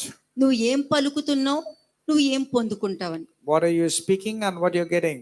అంతే. ఇది దేవుడు చూస్తూ ఉంటారు. And God watches over you. నిజంగానే నువ్వు ఇచ్చిన మాట మీద, నువ్వు పలికిన మాట మీద నిలబడి ఉంటే నువ్వు అనుకున్నదే అక్కడ దేవుడు నెరవేరుస్తారు. లేకపోతే నువ్వు మాట్లాడిన మాట అపరాధంగా నిన్ను పట్టుకుంటుంది. If you abide and if you give a word and stick to the word that you're given, then you will be blessed by God. Otherwise you will be accounted as a transgressor. పారిపోవువారు గాక మరి ఎవరునో తిరిగి రారు అని ఉంది ఇక్కడ. Those who have escaped can never return. అంతే, వీళ్ళు పారిపోతారు అంతే. They will only escape. ఈ శేషము పారిపోతుంది, ఐగుప్తుకే పారిపోతుంది. కానీ ఏమనుకుంటారు, ఇక్కడ ఉంటే బాగుంటుంది అని అనుకుంటారు. The remnant escapes and think that they can survive and be whatever they want to do. ఎందుకని? 13th verse చూద్దాం. 13వ వచనం.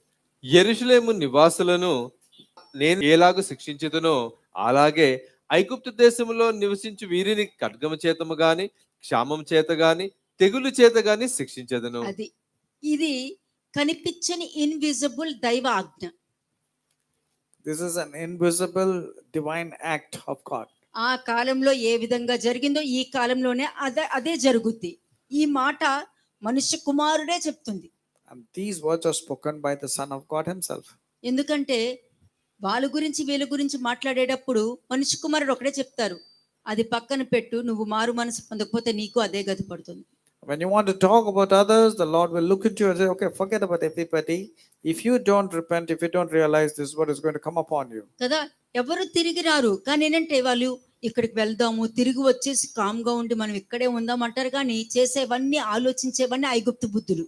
They say they will want to come back and remain here, but their thoughts or their ideologies, their life is totally like that of Egypt. ఏం పొందుకుంటున్నారు? Next verse చూడండి. What they will get. Let's see in verse 15. 15వ వచనం.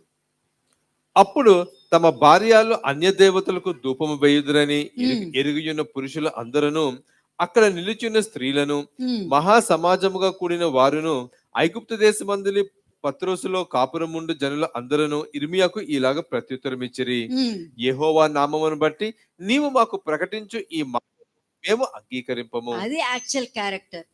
వాళ్ళు చక్కగా వచ్చి దేవుడి సన్నిధిలో కూర్చుందాము అనుకుంటారు కానీ ఆ ఐగుప్తు యొక్క క్యారెక్టరు, వారి ఆలోచన, వారి ఓల్డ్ నేచర్ మాత్రం అట్లాగే ఉంటది. They wanted to come and dwell in the presence of the Lord, but when they really come, they will show their actual character by saying, "We are not going to listen to you."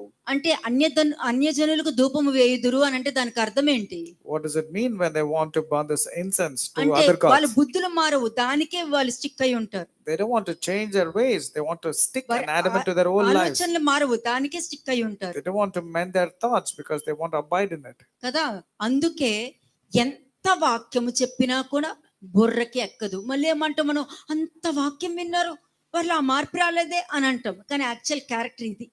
These are the ones who will say so much of what they heard and they have not changed, but actually it's because of this character that is prevailing. కదా. కాబట్టి నువ్వు మాకు ప్రకటించు ఈ మాట మేము వినం. Therefore they will say, whatever word you have spoken, we will not listen to you. అందుకే వారిలో మార్పు రాలేదు. That was the reason why there was no అదే transformation. అజంప్షన్, అదే అబద్ధం, అదే మోసం, అదే ప్రవర్తన, అదే అబద్ధపు జీవితం అలాగే ఉండటానికి కారణం ఏంటి? What is the reason of the same old lifestyle, same hypocrisy, pretension, abomination? What is the reason there's no వాక్యాన్ని change? వినలేదు, నమ్మలేదు కాబట్టి. They didn't believe in the word, they didn't hear the word. ఉంది కదా, నీవు మాకు ప్రకటించి ఈ మాటను మేము అంగీకరింపు, నోటితో చెప్పక్కలే, ఆల్రెడీ నువ్వు చూపించేస్తున్నావు అక్కడ. You don't have to literally say it, but you have showed it with your action that you are not going to listen to your word. అలా కాదు, నాకు అలా కాదు, మీరు చెప్పారు నిజమే, అలా అంటారు చూసారా, అంతే. దానికి అర్థము నువ్వు నమ్మలే, అది ఒప్పుకో. You need to first believe that you did not believe, you did not oblige, because you are saying, no, it's not like that. Next verse. Verse 17. ఇది చాలా మందికి తెలియదండి. అక్కడికి వెళ్ళి కామ్గా కూర్చుందాము, అక్కడ బాగుంటుంది, చక్కగా అక్కడ మనం కూర్చున్నాం అనుకో, తాము మరలి వచ్చి యూదా దేశంలో కాపురం ఉండవలన మక్కువ చేత అక్కడికి వెళ్ళి ఉందాము, బాగుంటుంది, ఏదో ఒక హెల్ప్ మనకు దొరుకుద్ది. అంటే ఇప్పుడు చాలా మందికి వెళ్ళి అక్కడికి వెళ్తే మనకి సహాయం దొరుకుద్ది, మనకు తోడుగా ఉంటారు వాళ్ళు, మనకి ఏవో అవసరమో అన్నీ దొరికిన తర్వాత పరిపోదాం. They say, let me go back to that place, let me remain silent. Who knows, I might get some help from there. But after getting everything, they escape, they ఇదే disappear. మనస్తత్వం The same attitude. కదా. వచ్చి ఏమన్నారు, అక్కడికి వచ్చి కూర్చున్నా అదే ఐగుప్తు దేశం, అదే ప్రాచీన జీవితం, అదే ఆలోచన వాళ్ళకుంది They have the same attitude, same character that was inside them. కదా. అందుకనే ఇక్కడ ఎంత వాక్యం చెప్పినా బుర్రకెక్కలేదు. No matter how much word was spoken, it did not go deep inside వాళ్ళ their lives. అజంప్షన్స్, వాళ్ళ మాటలు, వాళ్ళ అబద్ధాలు, వాళ్ళ బలహీనత, చెప్పుడు మాటలు, మ్యానిపులేషన్, దాంతోనే ఉన్నారు. They are living in their lies, in their falsehood, their hypocrisy. They were caught up with their own lifestyle. అలా చెప్పి దేవుడి మాటలు అంగీకరించలేదు, వాళ్ళే పెద్ద దేవుడిలాగా ప్రకటించుకుంటున్నారు. They did not oblige to the word of God. In fact, they were proclaiming themselves to be God. కదా అని చెప్పి వాళ్ళు ఏమంటున్నారు చూద్దాం. 17th verse. ఎవరు చక్కగా వచ్చి కూర్చున్నారు చూసారా, ఆ వ్యక్తులు ఏం మాట్లాడుతున్నారో చూద్దాం. Look at these people, what they have to say. Let's see in verse 17. 17వ వచనం. మేము నీతో చెప్పిన సంగతులు అన్నిటినీ నిశ్చయముగా నెరవేర్చబోచున్నాము. మేమును మా పితరులను, మా రాజులను, మా అధిపతులను యూదా పట్టణములోను యెరూషలేము వీధులలోను చేసినట్లే ఆకాశరానికి ధూపము వెయ్యదుము, ఆమెకు పానార్పములు అర్పింతుము. ఏలయనగా మేము అలాగు చేసినప్పుడు మాకు ఆహారము సమృద్ధిగా దొరికెను, మేము క్షేమముగానే ఉంటిమి, ఏ కీడును మాకు కలుగలేదు అంటే ఉన్నారు. మరి మేము తప్పు చేస్తే మాకు రావాలిగా, మాకు ఎందుకు రాలా They say, if I have done some mistake and sin, I should be punished. I didn't get punished, అని they say. చెప్పి అదే అబద్ధకరమైన జీవితము, అదే మోసము, అదే అదే అదే దొంగ పనులు, అదే ప్రవర్తనతో వాళ్ళు ఉంటారు. The same life, same thief, same falsehood, same hypocrisy. Their lives will be so much అంటే wretched. దేవుడి వాక్యంతో నాకు సంబంధం లేదు, నాకు దేవుడు తెలుసు. They know God, but they have got nothing to do with obliging with the word of God. ఎందుకంటే సులభంగా లోబడట్లేదు, అక్కడే నీకు తెలిసిపోతుంది. You can easily know that they're not willing to yield. కాబట్టి మేము బానే ఉన్నాం, మాకేమీ కొదవలేదు, మేము ఎక్కడికి వెళ్ళా మాకు అన్ని దొరుకుతాయి We have everything. Wherever we go, we get everything, they say. అని చెప్పి 18th verse చూడండి. 18వ వచనం. మేము ఆకాశరానికి ధూపము వేయకయు, ఆమెకు పానార్పములు అర్పింపకయు మానినప్పటి నుండి సమస్తము మాకు తక్కువైనది. ఉమ్, మేము ఖడ్గము చేతును క్షామము చేతును క్షీణించుచున్నాము. ఉమ్, మేము ఆకాశరానికి ధూపము వేయగాను ఆమెకు పానార్పములు అర్పింపగాను మా పురుషులు సెలవు లేకుండా ఆమెకు పిండి వంటలు చేయుచున్నామా, ఉమ్. ఆమెకు పానార్పములు చేయి పోయుచున్నామా అని వారు చెప్పగా, అంటే ఏంటి తెలుసా?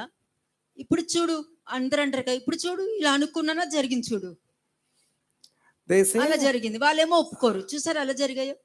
I just think at the moment I thought, see how it's happening in my life, but they don't believe that God is there on my చాలా side. డేంజర్ తెలుసా ఇది. You know how dangerous that kind of person ఆ is our lives are? Danger situations అన్ని కూడా తీసుకొచ్చి దేవుడికి సాక్ష్యంగా చెప్పుకుంటున్నారు. And such dangerous situations they are, and they claim as if it's the testimony అది that's come from దేవుడు God. చేసిన కార్యం కాదు. That's not done by God. That miracle దేవుడికి was not, అటువంటి స్వభావమే లేదే. and God doesn't have that kind of అటువంటి character. అటువంటి లక్షణాలు ఆయనకి లేవు. He doesn't have that kind of character. కానీ నీకున్న బలహీనతలని, నీకున్న వాటిని నువ్వు పూజించుకుంటూ, చూసావా ఇలా ఉండటం వల్ల బానే ఉన్నాం కదా మాకేంటి అని చెప్పుకుంటూ ఉంటారు వీళ్ళు. But they have their old character, but they pretend as if they have everything good in them. అప్పుడు ఏమైందో చూద్దాం 20వ వచనం. What happened? verse 20. ఇర్మియా ఆ స్త్రీ పురుషులు అందరితో అనగా తనకు అట్లు ప్రత్యుత్తరం ఇచ్చిన ప్రజలు అందరితో ఇట్లా నేను, ఉమ్, యూదా పట్టణములలోను యెరూషలేము వీధులలోను మీరును మీ పితరులను మీ రాజులను మీ అధిపతులను దేశ ప్రజలను ధూపము వేసిన సంగతి యెహోవా జ్ఞాపకం చేసుకొనలేదా? ఉమ్. అదే కదా ఆయన మనసులకు వచ్చెను. అంటే నువ్వు ఎంత నీ దేవుడు నా దేవుడికి అన్ని తెలుసు అని నువ్వు చెప్పుకున్నా దేవుడికి ఏం జ్ఞాపకం వస్తుందంటే అక్కడ, Though you claim He's my God, God is there with me, what will God remember of you? కదా నీ ఆచారాలు పెట్టుకుంటూ వెళ్ళిపోతావు. You will follow your traditions and customs. వాళ్ళ రూల్స్ పెట్టుకుంటూ వెళ్ళిపోతారు. You will have your own rigid and stringent rules. ఎంత చెప్పినా కూడా మార్పు అన్నది వాళ్ళలో ఉండదు No matter what, there will not be transformation. కదా. దానికి కారణం ఏంటంటే నా దేవుడు నాకున్నాడు అని అంటారు. And then they say, my God, He's there with me. నువ్వు చేసే ప్రతి తప్పు దేవుడు జ్ఞాపకం చేసుకోరా? Will not God remember every minute sins of yours? దేవుడు జ్ఞాపకం చేసుకోనలేదా అని అంటున్నారు ఇక్కడ. Does not God remember all your sins? నువ్వు ఎంత మంచి చేసినా, నువ్వు మారు మనసు పొందుకున్నా అదే స్వభావం నీ హృదయంలో ఉందనుకో, And if అదే you, కదా దేవుడికి నీ హృదయంలో ఉన్నది. నీ తప్పు, నీ మారు మనసు పొందుకొని నీ విగ్రహంతో కూడిన నీ హృదయము, ఇదే కదా దేవునికి మనసునొచ్చేది. did not the Lord remember in detail your idolatry, and did it not all come to in His mind what all you have done? అందుకేనండి నాకున్న ధైర్యం ఏంటి తెలుసా? You know what is my pi courage? ఎలా ఉన్నాము కాదు, లోపల ఎలా ఉన్నామో అలా దేవుడు చూడాలి. It's not what you are ఎవరినైనా outside. సరే లోపల ఉన్నదే చూడాలి. See what the person inside is, not లోపల outside. ఉన్న క్యారెక్టర్ ఏంటి, ఆ హృదయంలో ఉన్న క్యారెక్టర్ ఏంటి అనేది దేవుడికి తెలుస్తుంది. God knows the inner being very well. ఒకసారి మీతో చెప్పా, నా దేవుడికి బాగా తెలుసు అని అన్నా. I told you, my God knows me. అప్పుడు That's what I దేవుడు said. అంటారు, అవునవును తెలుసు, పలానా విధంగా నువ్వు ఆలోచించావు, పలానా అమ్మాయిని నువ్వు చూసావు, పలానా అబ్బాయిలతో తిరిగావు, పలానా విధంగా అలా చేసావు, నువ్వు అక్కడ అబద్ధం చెప్పావు, ఇక్కడ అబద్ధ సాక్ష్యం చెప్పావు, అక్కడ మోసం చేసావు, ఇక్కడ ఈ విధంగా మాట్లాడావు, ఇక్కడ తప్పుడు సాక్ష్యాలు చెప్పావు, నువ్వు పలికిమాల పనులు చేసావు అని చెప్పి దేవుడు అన్ని జ్ఞాపకం తెచ్చుకుంటాడు. When you're living in the wrong side of the Lord and you say, my God knows everything, He will say, yes, yes, I know everything, what you did with your eyes, what you did with your mouth, where all you slept, what all you did, everything I bring it to remembrance, He will say. కదా. ఎందుకంటే నువ్వు ఎక్కడ దేవుడి మాట విన్నావు? Where did you listen to the word of God? Where did you obey Him? ఎక్కడ నీకు వాక్యము ఇలా ఉండు ఇలా ఉండొద్దని నీ దగ్గరికి వచ్చినప్పుడు నువ్వు నెగ్లెక్ట్ చేసి నీకు నచ్చినట్టు నువ్వు చేస్తున్నావు అని అంటే దేవుడికి అదే జ్ఞాపకం ఉంటుంది. నువ్వు ఎక్కడ వాక్యం వినలేదు, ఎక్కడ మార్చుకోలేదు, ఇంకా ఎక్కడ తప్పు చేస్తున్నావో అదే జ్ఞాపకం ఉంటుంది. God remembers your neglect and casual behavior, where and all the word came to you, where and all you were stubborn, you rejected the word of God and you went in your own way. That's what God remembers. 25th verse చూద్దాం. 25వ వచనం. ఇశ్రాయేలు దేవుడును సైన్యములకు అధిపతియునగు యెహోవా ఈ మాట సెలవిచ్చుచున్నాడు. ఆకాశరానికి ధూపము వెయ్యుదుమనియు ఆమెకు పానార్పములు అర్పితుమనియు మేము మొక్కుకొనిన మొక్కుబళ్ళు నిశ్చయముగా నెరవేర్చుదుమనియు మీరును మీ భార్యలను మీ నోటితో పలికి మీ చేతులతో నెరవేర్చుచున్నారే. నిజముగానే మీ మొక్కుబళ్ళను మీరు మొక్కెదరు, నిజముగానే మీ మొక్కులను మీరు నెరవేర్తురు. న్యూ టెస్ట్మెంట్ లో ఏముంది? వారు క్రీస్తును సిలువ వేయాలని వాళ్ళు నిర్ణయించుకున్నారు. వారు పరిపూర్ణంగా దాన్ని జరిగించారని వాక్యం చెప్తుంది. What is spoken in the New Testament? They decided to crucify Christ and they did it so perfectly with planning. కాబట్టి నువ్వు దేవుడికి ఎంత మాట ఇచ్చినా నీవు హృదయంలో ఏం పట్టుకుంటావో అదే నీకు జరిగిస్తాను. So whatever is you're holding in your heart, that's what you're going to do. No matter you hear the word of God, doesn't matter. ఒక్కసారి నో అని చెప్పేసరికి ఇచ్చి నాకేమి ఇవ్వరు, నాకు అలా ఇలా మాట్లాడుతున్నావు అని అంటే వచ్చేది కూడా నువ్వు పోగొట్టుకుంటావు.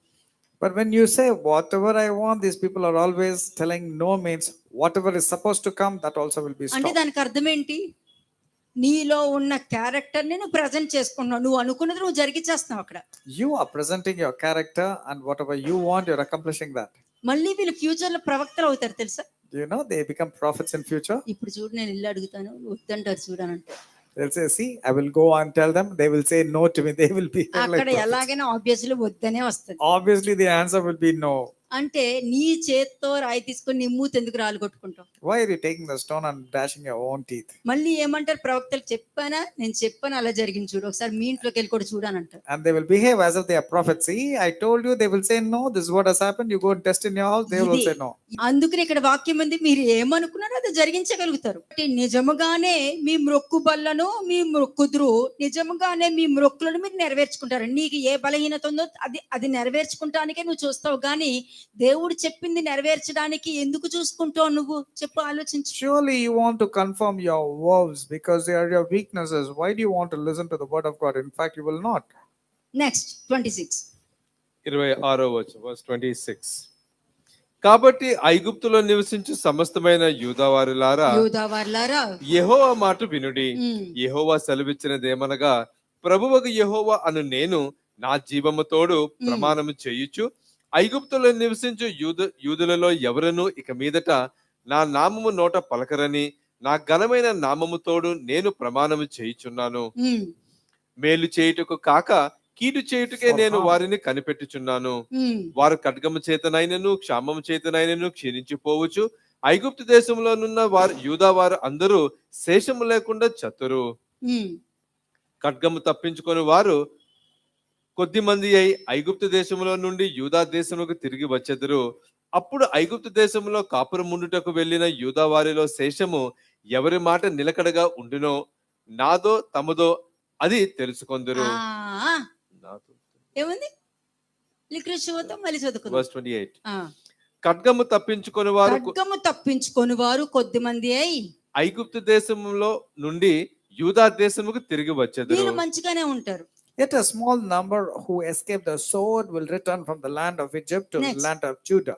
అప్పుడు ఐగుప్తు దేశంలో కాపురమునుటకు వెళ్ళిన యూదా వారిలో శేషము, అంటే ఇంకా అదే బలహీనతలు, అదే ఆలోచన, వాళ్ళు అనుకున్నదే జరిగించడానికి ఇష్టపడతారు. వాళ్ళు ఒకటి ఇది జరిగించాలని ఇష్టపడుతున్నారు అనుకో, అది జరగడానికి మిగతా మనుషులను కూడా ప్రొవోక్ చేయడానికి వెనకాడు. These people are very good in enticing and provoking others also, so that their opinions, their choices has to be come to pass. కానీ దేవుడు ఏమన్నారంటే, సరే నీ నిర్ణయం నువ్వు తీసుకో, నా నిర్ణయం నేను తీసుకుంటా, ఏది గెలుస్తుందో చూద్దాం అని అంటున్నారు. అది ప్రమాదకరమే కదా. And then God says, okay, you take your decision and I will tell you what's going to come. Let's see which one is going to be established. And that's a very dangerous thing. చదవండి. ఎవరి మాట నిలకడగా ఉండునో, నాదో తమదో అది తెలుసుకొందురు. అది తెలుసుకున్న తర్వాత ఏమవుతుంది? మీకు కీడు సంభవించినట్లుగా నా మాటలో నిశ్చయంగా నిలుచునని మీకు తెలియబడుటకును, నేను ఈ స్థలమందు మిమ్మును శిక్షించుచున్నందుకును ఇది మీకు సూచనగా ఉండును. సూచన అంటండి, గుర్తు, జరగబోయే దానికి గుర్తు అంట. ఇది ముందుగానే చెప్తున్నారు. This is a sign that the Lord is telling is going to take place. దేవుడికి ఏం గుర్తుంటది? What will God remember? నా దేవుడికి నా గురించి అన్ని తెలుసు అని అనుకుంటే 21st verse గుర్తుకొస్తుంది. నువ్వు ఎక్కడెక్కడ తప్పులు చేసావు, ఎక్కడెక్కడ ఏం చేసావు, అవన్నీ గుర్తుకొస్తాయి. When you say my God remembers everything, God will remember verse 21, where and all you have faulted, where and all you have done mistakes. అదే వ్యక్తి నిజమైన పశ్చాత్తాపంతో దేవుడి దగ్గరికి వచ్చి పశ్చాత్తాపడి తప్పిపోయిన కుమారులాగా బయటకు వచ్చాడనుకో, నా దేవుడికి అన్ని తెలుసు అన్నప్పుడు నువ్వు ఏ విధంగా నువ్వు బయటకు వచ్చావో అదొక్కడే గుర్తుంటది దేవుడు. But if your repentance is genuine realization is good when you come like the prodigal son and say, my God knows everything. He will only remember that part of your repentance and realization, not going to remember your past. కదా. Amen. నువ్వు దేవుణ్ణి తెలుసుకొని ఐగుప్తులో ఉండటానికి ఇష్టపడుతున్నావంటే నిన్ను ఎవ్వరు కాపాడలేరు, ఎవ్వరు రక్షించలేరు. When you want to listen to the word of God, but you want to dwell in Egypt, no one is going to rescue you, no one ఆఖరికి can help you. నీ తరాలలో శేషం కూడా మిగలదని వాక్యం చెప్పేస్తుంది. Finally, there will not be any remnant in your generation. కాబట్టి clear గా చెప్తున్నారు. ఎక్కడి నుండి 13th వర్స్ నుండి ఇక్కడ దాకా ఒక్కొక్కటి వాళ్ళ క్యారెక్టరిస్టిక్స్ చెప్తున్నాను. అదే చెప్తున్నా, ఎంతకంతకు బలహీనతల నుండి బయటకు రావడం చాలా మంచిది. It's very, very important for you to come out of your weaknesses. లేకపోతే ఇవన్నీ ఫేస్ చేయాల్సి వస్తుంది. అది ఫేస్ చేసేటప్పుడు మాత్రము ఆ నరకము నోటుతో కాదు కదా, కన్నీటితో కూడా చెప్పుకోలేకుండా ఉంటుంది. And when you're facing the consequences, it's going to be so severe, you cannot escape, you cannot describe, and you cannot even cry. That'll be so tough. ఎవరికేం తెలుసు ఏ సమయంలో ఏమవుతుందో What do you know what's going to come upon a person? కదా. ఇప్పుడు job safety కూడా లేదు బయట అక్కడ. There is no safety of jobs also outside. ఎప్పుడు నేను ఆలోచించేది, ఏ సమయంలోనైనా ఏం జరుగుద్దో నాకు తెలియదు, నా దేవుడికి తెలుసు. కాబట్టి ఆ చిగురులో నేను ఉన్నానంటే జరగబోయేది ముందుగానే బయలుపరిచి నన్ను నేను జాగ్రత్త పెట్టుకుంటూ అనేక మందికి సహాయం చేయగలుగుతాను. If I am there found to be in the branch, then I will be told what has to be done, and I can save many people and safeguard myself also. Jeremiah 44:13 నుండి 29 versus దయచేసి ప్రాణం పోయినా మర్చిపోవద్దు. Never forget Jeremiah chapter 44 verses 13 to 29. It is very, very important. ఒక్కొక్క step గుర్తుపెట్టుకో. నేను దేవుడికి మాట ఇచ్చి నేను లోపల నా ఇష్టమేదన చూపిస్తున్నాను అని అంటే దానికి అర్థము 13th లో ఆ పనిష్మెంట్ తప్పక వస్తుంది. Am I going in my own choices, own opinions? For example, then 13 means the test will definitely come. తప్పకుండా వస్తుంది. For sure it will come. నువ్వు ఏ విధంగా దేవుడి దగ్గరికి వచ్చి కూర్చున్నావో ఆయనకు అన్ని తెలిసిపోతుంది. God knows every detail of yours. You might come ఎందుకంటే and ఆయన మాట వినట్లేదు కాబట్టి నీ క్యారెక్టర్ తో, నీ ప్రవర్తనతో, నీ మాటలతో నీ ఇష్టంగా నీ పని నువ్వు చేసుకుని వెళ్ళిపోతావు. you're stubborn and adamant, you will go on doing things on your own. చివరికి ఎక్కడికి తెచ్చుకుంటున్నావు? But what would be the consequences? నీకు కీడు సంభవించినట్లుగా నా మాటలు నిశ్చయముగా నిలుచును అని అన్నారు. అంటే ఏ మాటలైతే నువ్వు ఇక్కడ వినకుండా పక్కన పెట్టేసి నీ సొంత ఆలోచనతో వెళ్ళావో అవే నేను పట్టుకుంటాయి. And the Lord will say, this is the sign to you that I'm going to punish you in this place so that you may know that my words will surely stand against you for harm. ఎప్పుడైనా విన్నారా ఈ మాటని? Did you hear this verse before? ఎవరైనా విన్నారా? Did anybody hear? కదా. ఎవరి మాట నిలకడగా ఉండునో నాదో మీదో చూసుకుందాం అని అన్నారు ఇక్కడ. The Lord is saying, let's see whose words are going to prevail. Is it yours or mine? అలాగే ఐజయా 60:21 ఒకసారి చూద్దాం. ఐజియా 60:21. యెషయా 60:21. నీ జనులందరూ నీతిమంతులై యుందురు, నన్ను నేను మహిమపరుచుకొనినట్లు వారు నేను నాటిన కొమ్మగాను నేను చేసిన పనిగాను ఉండి దేశంను శాశ్వతముగా స్వతంత్రించుకొందురు. దేశంను శాశ్వతముగా అంటే నువ్వు, నీ పిల్లలు, నీ పిల్లల పిల్లలు కూడా ఎప్పుడు సంతోషంగా ఉంటారు వాళ్ళు. That means you, your children and your generation will always be happy. నీతిమంతులై ఉందురు అని అంటే వాళ్ళకి మంచి చెడు బాగా తెలుసు. ఇలా మాట్లాడొచ్చా, ఇలా మాట్లాడకూడదు కదా, ఈ తప్పు నేను చేయకూడదు కదా, ఈ విధంగా ఆలోచించకూడదు కదా, నేను ఎదుటి వాళ్ళ మీద ఈ విధంగా నేను ప్రవర్తించకూడదు కదా. ఇదంతా కూడా దేవుడి నీతే. దేవుడి నీతి ఉంటేనే నువ్వు ఇలా ఆలోచించగలుగుతావు. When you have the godly righteousness inside you, you will be very cautious about what you speak, what you think and what you talk also. You'll be very carefully guarding your words. Isaiah 53:2 కూడా చూద్దాం. Isaiah 53:2. యెషయా 53:2. లేత మొక్క వలెను ఎండిన భూమిలో మొలిచిన మొక్క వలెను అతడు ఆయన ఎదుట పెరిగెను. అతనికి స్వరూపమైనను సొగసైనను లేదు. మనం అతనిని చూచి అపేక్షించినట్లుగా అతని యందు స్వరూపము లేదు. అంతే. అంటే నువ్వు దేవుణ్ణి చూడలేవు, ఆ స్వరాన్ని గుర్తుపట్టలేవు, కానీ ఆ చూడలేని ఆ దేవుడి దగ్గర ఏ విధంగా ఐగుప్తు లాంటి స్వభావంతో నేను దేవుణ్ణి ఆరాధిస్తున్నట్టుగా అక్కడ కూర్చోవడం అన్నది కరెక్ట్ కాదు. You have not seen God, you have not heard God, but having all the characters negative like that of Egypt and then pretending and standing in presence of God is not good. నువ్వు విన్న వాక్యంలోనే తండ్రి దగ్గర నుంచి వచ్చారా లేదా అన్నది గుర్తుపట్టగలవు.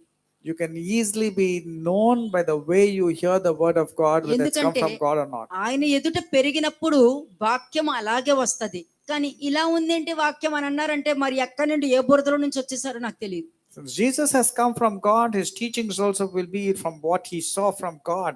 And if you comment and say, what is this kind of hard saying? What kind of sermons they are, means we do not know from where you have come from. Psalm 72 verse 11 చూద్దాం. Psalm 72 verse 11. కీర్తనలు 72వ అధ్యాయం 11వ వచనం. రాజులు అందరూ అతనికి నమస్కారం చేసెదరు, అన్యజనులు అందరూ అతన్ని సేవించెదరు. దరిద్రులు మొర్రపెట్టగా అతడు వారిని విడిపించును, దీనులను నిరాధారులను అతడు విడిపించును. నెక్స్ట్, నిరుపేదల యందును బీదల యందును అతడు కనికరించును, బీదల ప్రాణములను అతడు రక్షించును. కపట బలాత్కారముల నుండి అతడు వారి ప్రాణమును విమోచించును, వారి ప్రాణము అతని దృష్టికి ప్రియముగా నుండును. అతడు చిరంజీవి యగును, షేబా బంగారము అతనికి ఇయ్యబడెను. అతని క్షేమముకై జనులు నిత్యము ప్రార్థన చేయుదురు, దినమంతయు అతని పొగుడుదురు.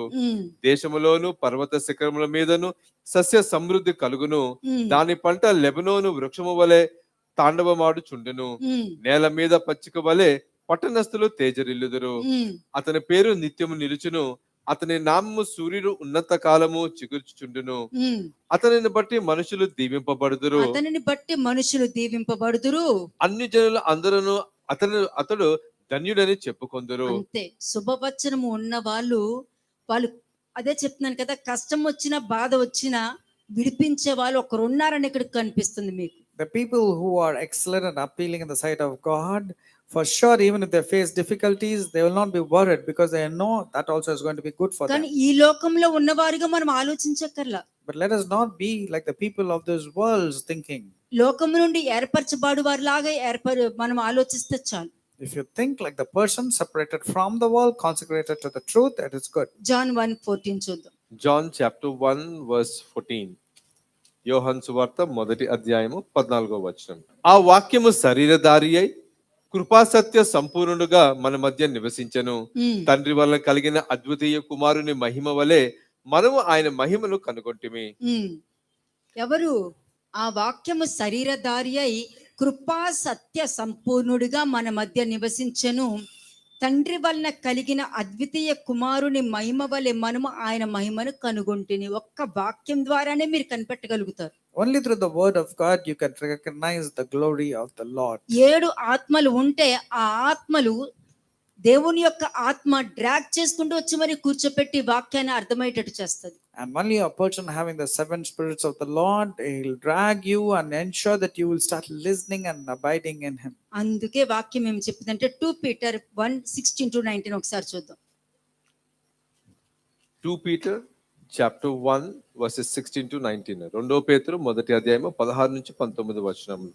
ఏలయనగా చమత్కారంగా కల్పించిన కథలను అనుసరించి మన ప్రభువైన యేసుక్రీస్తు యొక్క శక్తిని, ఆయన రాకడను మేము మీకు తెలపలేదు గాని. మీకు ఏ కథలు స్టోరీలు ఏమి చెప్పలేదు. That's the reason I have not told you any stories. ఎక్కడెక్కడో జరిగిన అద్భుత కార్యాలు మనకు చెప్పలేదు. I'm not talking about the miracles of some distance నీ past. మధ్యలో జరిగింది నువ్వు కళ్ళతో చూడు. కొంతమంది కళ్ళతో చూసినా కూడా నమ్మని వాళ్ళు ఉండొచ్చు, ఐగుప్తు దేశం నుండి వచ్చి. And people have come from Egypt, they cannot see the miracles, but Next. see what is happening here. Verse 17. ఆయన మహాత్యమును మేము కన్నులారా చూచిన వారమై తెలిపితిమి. ఈయన నా ప్రియ కుమారుడు, ఈయన యందు నేను ఆనందించుచున్నాను అను శబ్దము మహా దివ్య మహిమ నుండి ఆయన యొద్దకు వచ్చినప్పుడు తండ్రి అయిన దేవుని వలన ఘనతయు మహిమయు ఆయన పొందగా మేము ఆ పరిశుద్ధ పర్వతం మీద ఆయనతో కూడా ఉండిన వారమై ఆ శబ్దము ఆకాశం నుండి రాగా వింటిమి. మరియు ఇంతకంటే స్థిరమైన ప్రవచన వాక్యము మనకున్నది. తెల్లవారి వేకువ చుక్క మీ హృదయములో ఉదయించు వరకు ఆ వాక్యము చీకటి గల చోటును వెలిగించు దీపమైనట్టున్నది. దాని యందు మీరు లక్ష్యము ఉంచిన ఎడల మీకు మేలు. అంతే. ఆ చిగురు అన్న దాని మీద 7 ఆత్మలు కలిగి ఉండి మీరు ఆ శుభ లక్షణముగా నువ్వు ఉన్నప్పుడు నీకు మేలే కలుగుతుంది, కీడు అన్నది నీకు రానే రాదు. When కీడు you- కనిపించినా అది నీకు మేలుగానే మారిపోతుంది. When you're there as a tender shoot or the branch, abiding into the main stump and living with appealing and excellent character, for sure everything will be favorable. Even if it is evil, that will turn out to be good. అప్పుడు చెప్పండి, కష్టాలు, బాధలు, అప్పుల బాధలు, ఆ బాధలు, ఈ బాధలు, ఈ బాధలు అక్కర్లా. ఆ 7 ఆత్మలు కలిగి ఉండటం ఎలాగా అన్నది నువ్వు నేర్చుకో. ఆ వాక్యము నీలో ఉండేటట్టు అవకాశం ఇచ్చుకో. ఆ 7 ఆత్మలు ఒక్కొక్క స్థలంలో ఏ విధంగా నీ ద్వారానే, నీ శరీరంతోనే, నీ మాటతోనే, నీ హృదయంతోనే, నీతోనే ఏ కార్యాలు చేస్తాయో నువ్వు చూడు. You start dwelling with the sevenfold of the Holy Spirit or the Spirit of God, and then see how and all they will abide in you and maneuver everything that which is good in your life. మీకు ప్రతిదీ ఒక్కొక్క point మీకు explain చేస్తాను, అన్ని explain చేస్తాను. I will explain every point in detail. Luke 21:34 ఒకసారి చూడండి. Luke 21:34. లూకా సువార్త 21వ అధ్యాయము 34వ వచనము. మీ హృదయములో ఒకవేళ తిండి వలనను మత్తు వలనను ఐహిక విచారము వలనను మందముగా ఉన్నందున ఆ దినము అకస్మాత్తుగా మీ మీదకి ఉరి వచ్చినట్టు రాకుండా మీ విషయమై మీరు జాగ్రత్తగా ఉండుడి. ఆ దినము భూమి అంతటా నివసించు వారు అందరి మీదకి అకస్మాత్తుగా వచ్చును.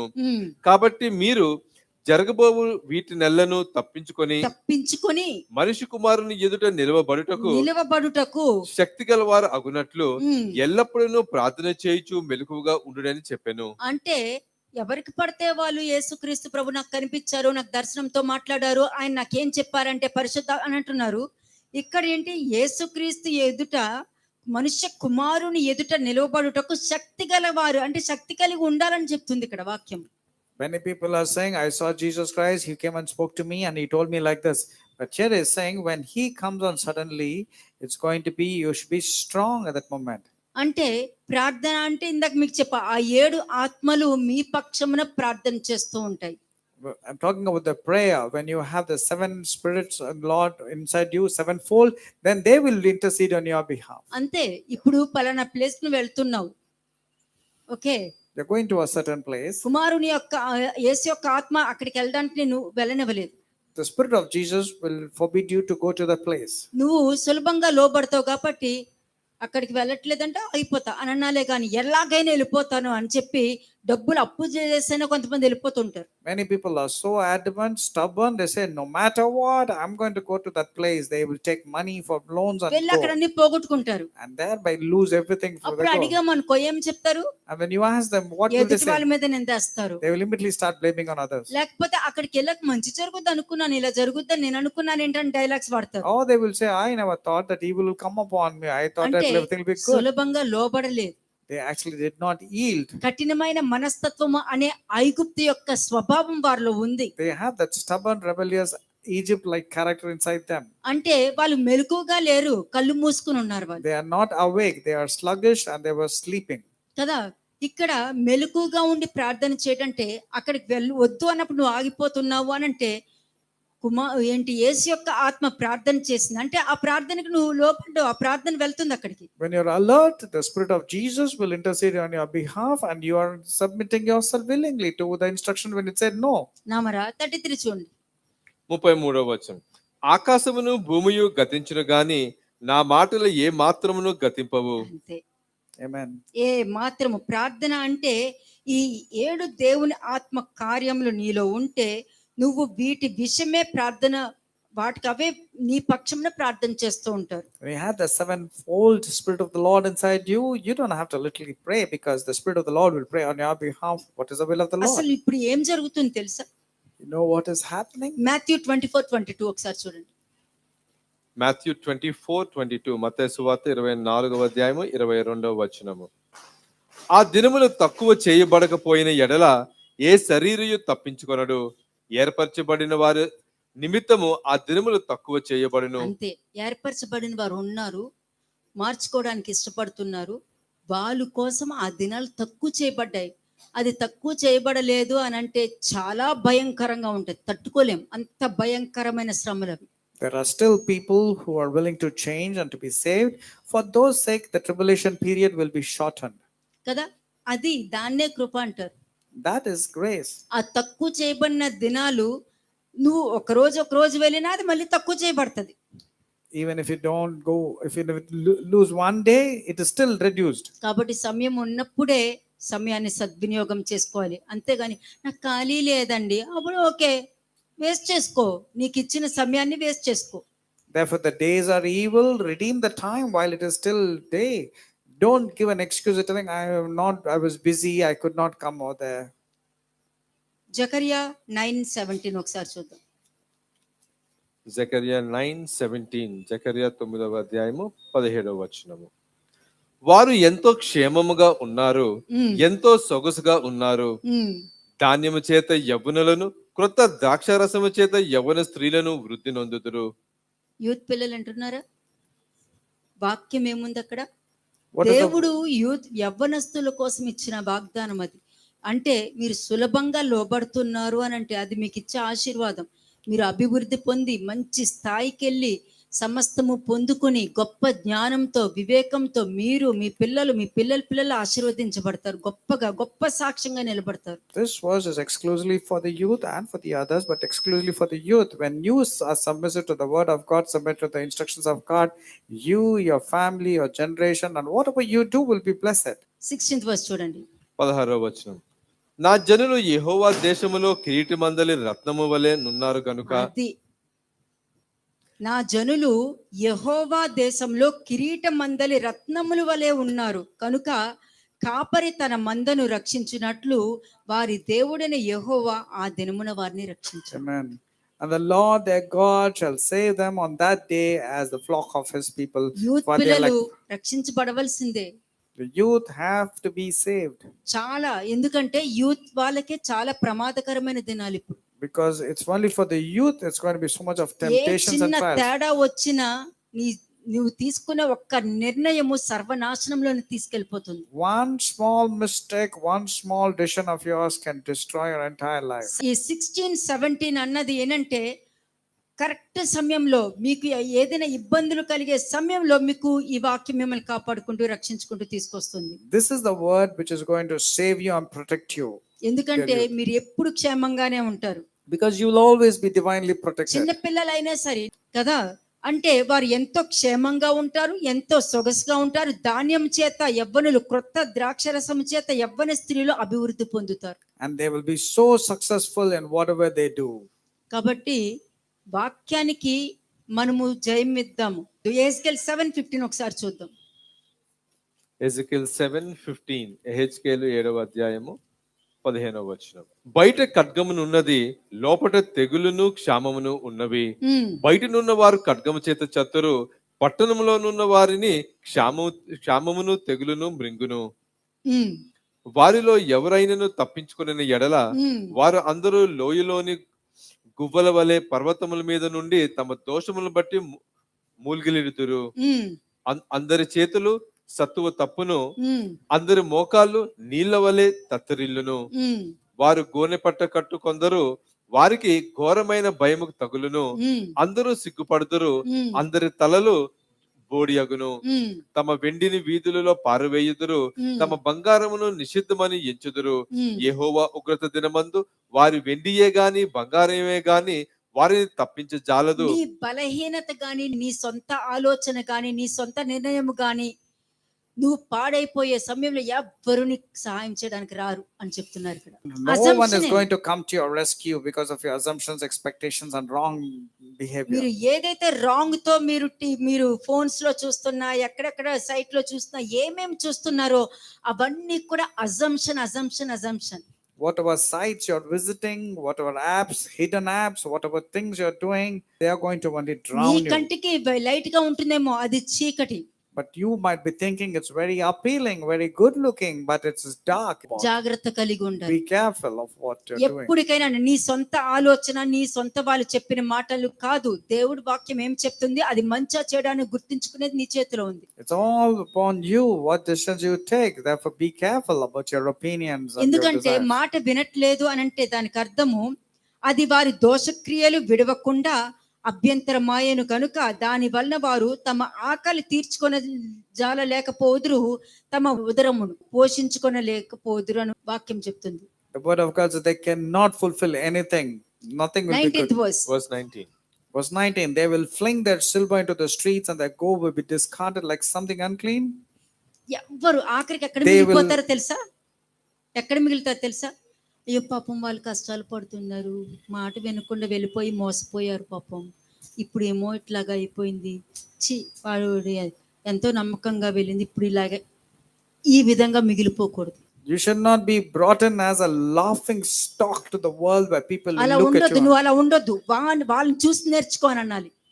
You should be a very good role model and example and say, look at this person, be like this person, that good example, not as a bad example. ఇంకా ఆప్షన్స్ కూడా ఉంటాయి. ఇందాక మీకు మీకు చూపించాను కదా, జెర్మియా 44:27-29 చూపించాను కదా, అది ఆప్షన్స్ అవి. These are all the లేదు options. which నేను are- వెళ్తాను, నేను అలాగే చేసుకుంటాను అని అన్నావు అనుకో, దేవుడు ఏమన్నారు, సరే నువ్వు వెళ్ళు, నీ మాట గెలుస్తుందా నా మాట గెలుస్తుందో చూద్దాం. Jeremiah 44:27-29 verses has been told, okay, you want to go on your own, let's see that God is challenging you, whether your words is going to sustain or what the word of God is going to sustain. అంటే ఇక్కడ నేను పలికిన మాట నిలబడి ఉంటుందా, వాళ్ళు తీసుకున్న నిర్ణయం నిలకడగా ఉంటుందా, నువ్వు అనుకున్నది జరుగుతా లేదా చూద్దామని దేవుడే The చెప్తున్నాడు. Lord is telling, let's see if your decision is going to stand or my warning is going to come upon you. Let's see whether you're going to be passed or I'll come to my ఒక్కటి words. గుర్తు పెట్టుకోండి మా, Remember one thing. ప్రభు యొక్క ఆత్మ పని తెలుసా మీకు? You know what is the role of the Spirit of the Lord? మోర్దెకైకి శిక్ష పడకుండా కాపాడింది ప్రభు యొక్క ఆత్మే. It is the Spirit of the Lord which ensured that Mordecai was not hanged. అక్కడ హామాను మోర్దెకై కోసము ఏకంగా ఉరి రెడీ చేసి మరి వచ్చేసాడు. And Haman was planned the murder meticulously. He wanted to eradicate him. అంటే వాళ్ళ బుద్ధి సరిలేదు అక్కడ. That means Haman's intentions were wrong. వాళ్ళ బుద్ధి సరిలేకపోయినా ఆ ఊరి మీదకి ఎవరెక్కారు, వాడే ఎక్కాడు. And since his intentions were wrong, who had to go upon that rope which was meant to be hanged? It was Ante- Haman. ప్రభు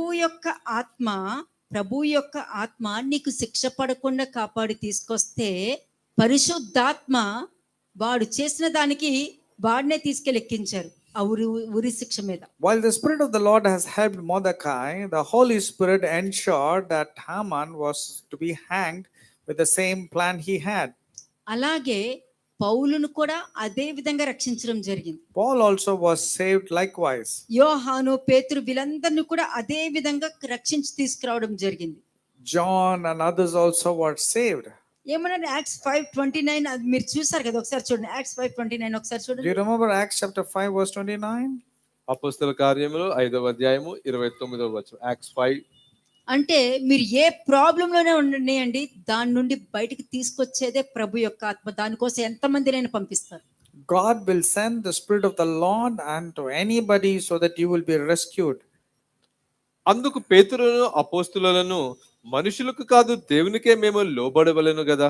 అది Acts 5 verse 29, then Peter and the apostle replied, we must obey God rather than men. We have no other choice. ఎంతమంది నిందలు వేయని, ఎటువంటి పనులైనా చేయని, ఎన్ని మాటలైనా మాట్లాడిని, ఎన్ని అబద్ధ సాక్ష్యాలైనా చెప్పని, కానీ నువ్వు దేవుడికి మాత్రం లోబడితే నువ్వు మాత్రం నీ స్థాయి అలాగే ఉంటది, తగ్గదు. నీకు అవమానం రాదు. Amen. అవమానం కల్పించినది అవమానం కాదు, కానీ నిన్ను Correct. అవమానంలో పెట్టారు చూసారా, వాళ్ళ నడుముకి పెద్ద తిరగట్రాయి కట్టి సముద్రంలో పడివేయటం మేలు. అటువంటి వాళ్ళు ఆల్రెడీ పడిపోయి ఉన్నారు లేండి. No matter what you're being accused, war, implicated, fabricated, don't worry.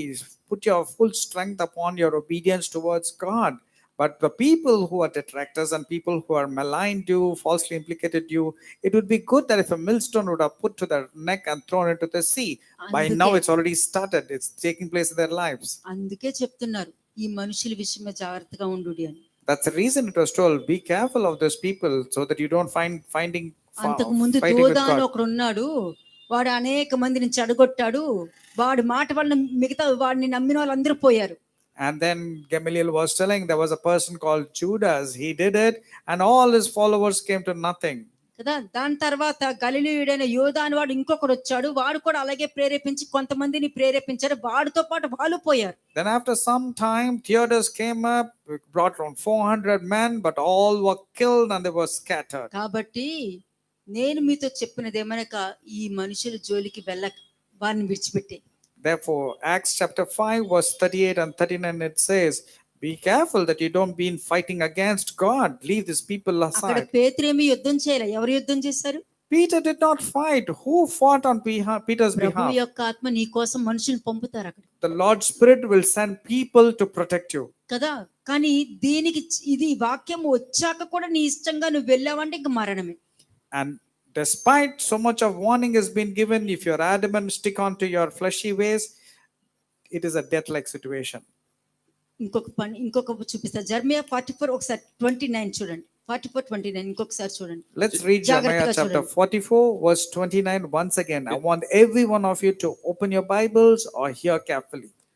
ఇర్మియా 44వ అధ్యాయము 29వ వచనం. మీకు కీడు సంభవించినట్లుగా నా మాటలు నిశ్చయముగా నిలుచునని మీకు తెలియబడుటకును నేను ఈ స్థలమందు మిమ్మల్ని శిక్షించునన్నందుకు ఇది మీకు సూచనగాను ఉండును. ఇదే యెహోవా వాక్కు. అంటే దిస్ ఇస్ ప్రూఫ్ అని చెప్పి ఇంగ్లీష్ లో ఉంటది. This is a proof which is telling. Proof. అది మీకు proof. This is a proof. This is a sign that this is what is going to happen in your life. మొత్తం జీవగ్రంథం చెప్పేసింది. కానీ మనుషులకి హాఫ్ నాలెడ్జ్ పెట్టుకుని వెళ్తే ఇవన్నీ ఉండవు. కానీ ఈ వాక్యం తన పని తను చేసుకుంటూ వెళ్ళిపోతుంది. నీ హాఫ్ నాలెడ్జ్ నేను హాఫ్ లోనే ఉంచుద్ది. It's because of your half knowledge it becomes dangerous in your life. But the word spoken is spoken. It will accomplish the thing for which it was spoken. అదే చెప్తున్నాడు ఇక్కడ గమలీయేలు. Gamaliel is saying from Acts 5:38-39 the same thing. దేవుడి నుండి వచ్చిందంటే నువ్వు దేవుడితో పోరాడుతున్నావు. అది proof అని చూపిస్తున్నాడు ఇక్కడ. If it is coming to man, it will come to nothing. But if you are coming from God, you have been fighting against God, and that's a proof. అలాగే ఐజాయా 11:4 ఒకసారి చూడండి. ఐజియా 11 ప్రూఫ్ ఏమేమైతే మెయిన్ ఇంపార్టెంట్ చెప్పానో proof అని చెప్పి నా మాట మీ మాట అన్నది ఈ పాయింట్స్ అన్ని కూడా హైలైట్ చేసుకోండి. Wherever I've been telling it's a proof, you need to highlight those points. Whether it is God's word or your word is going to be established. Isaiah 11:4 యెషయా 11వ అధ్యాయం 4వ వచనం.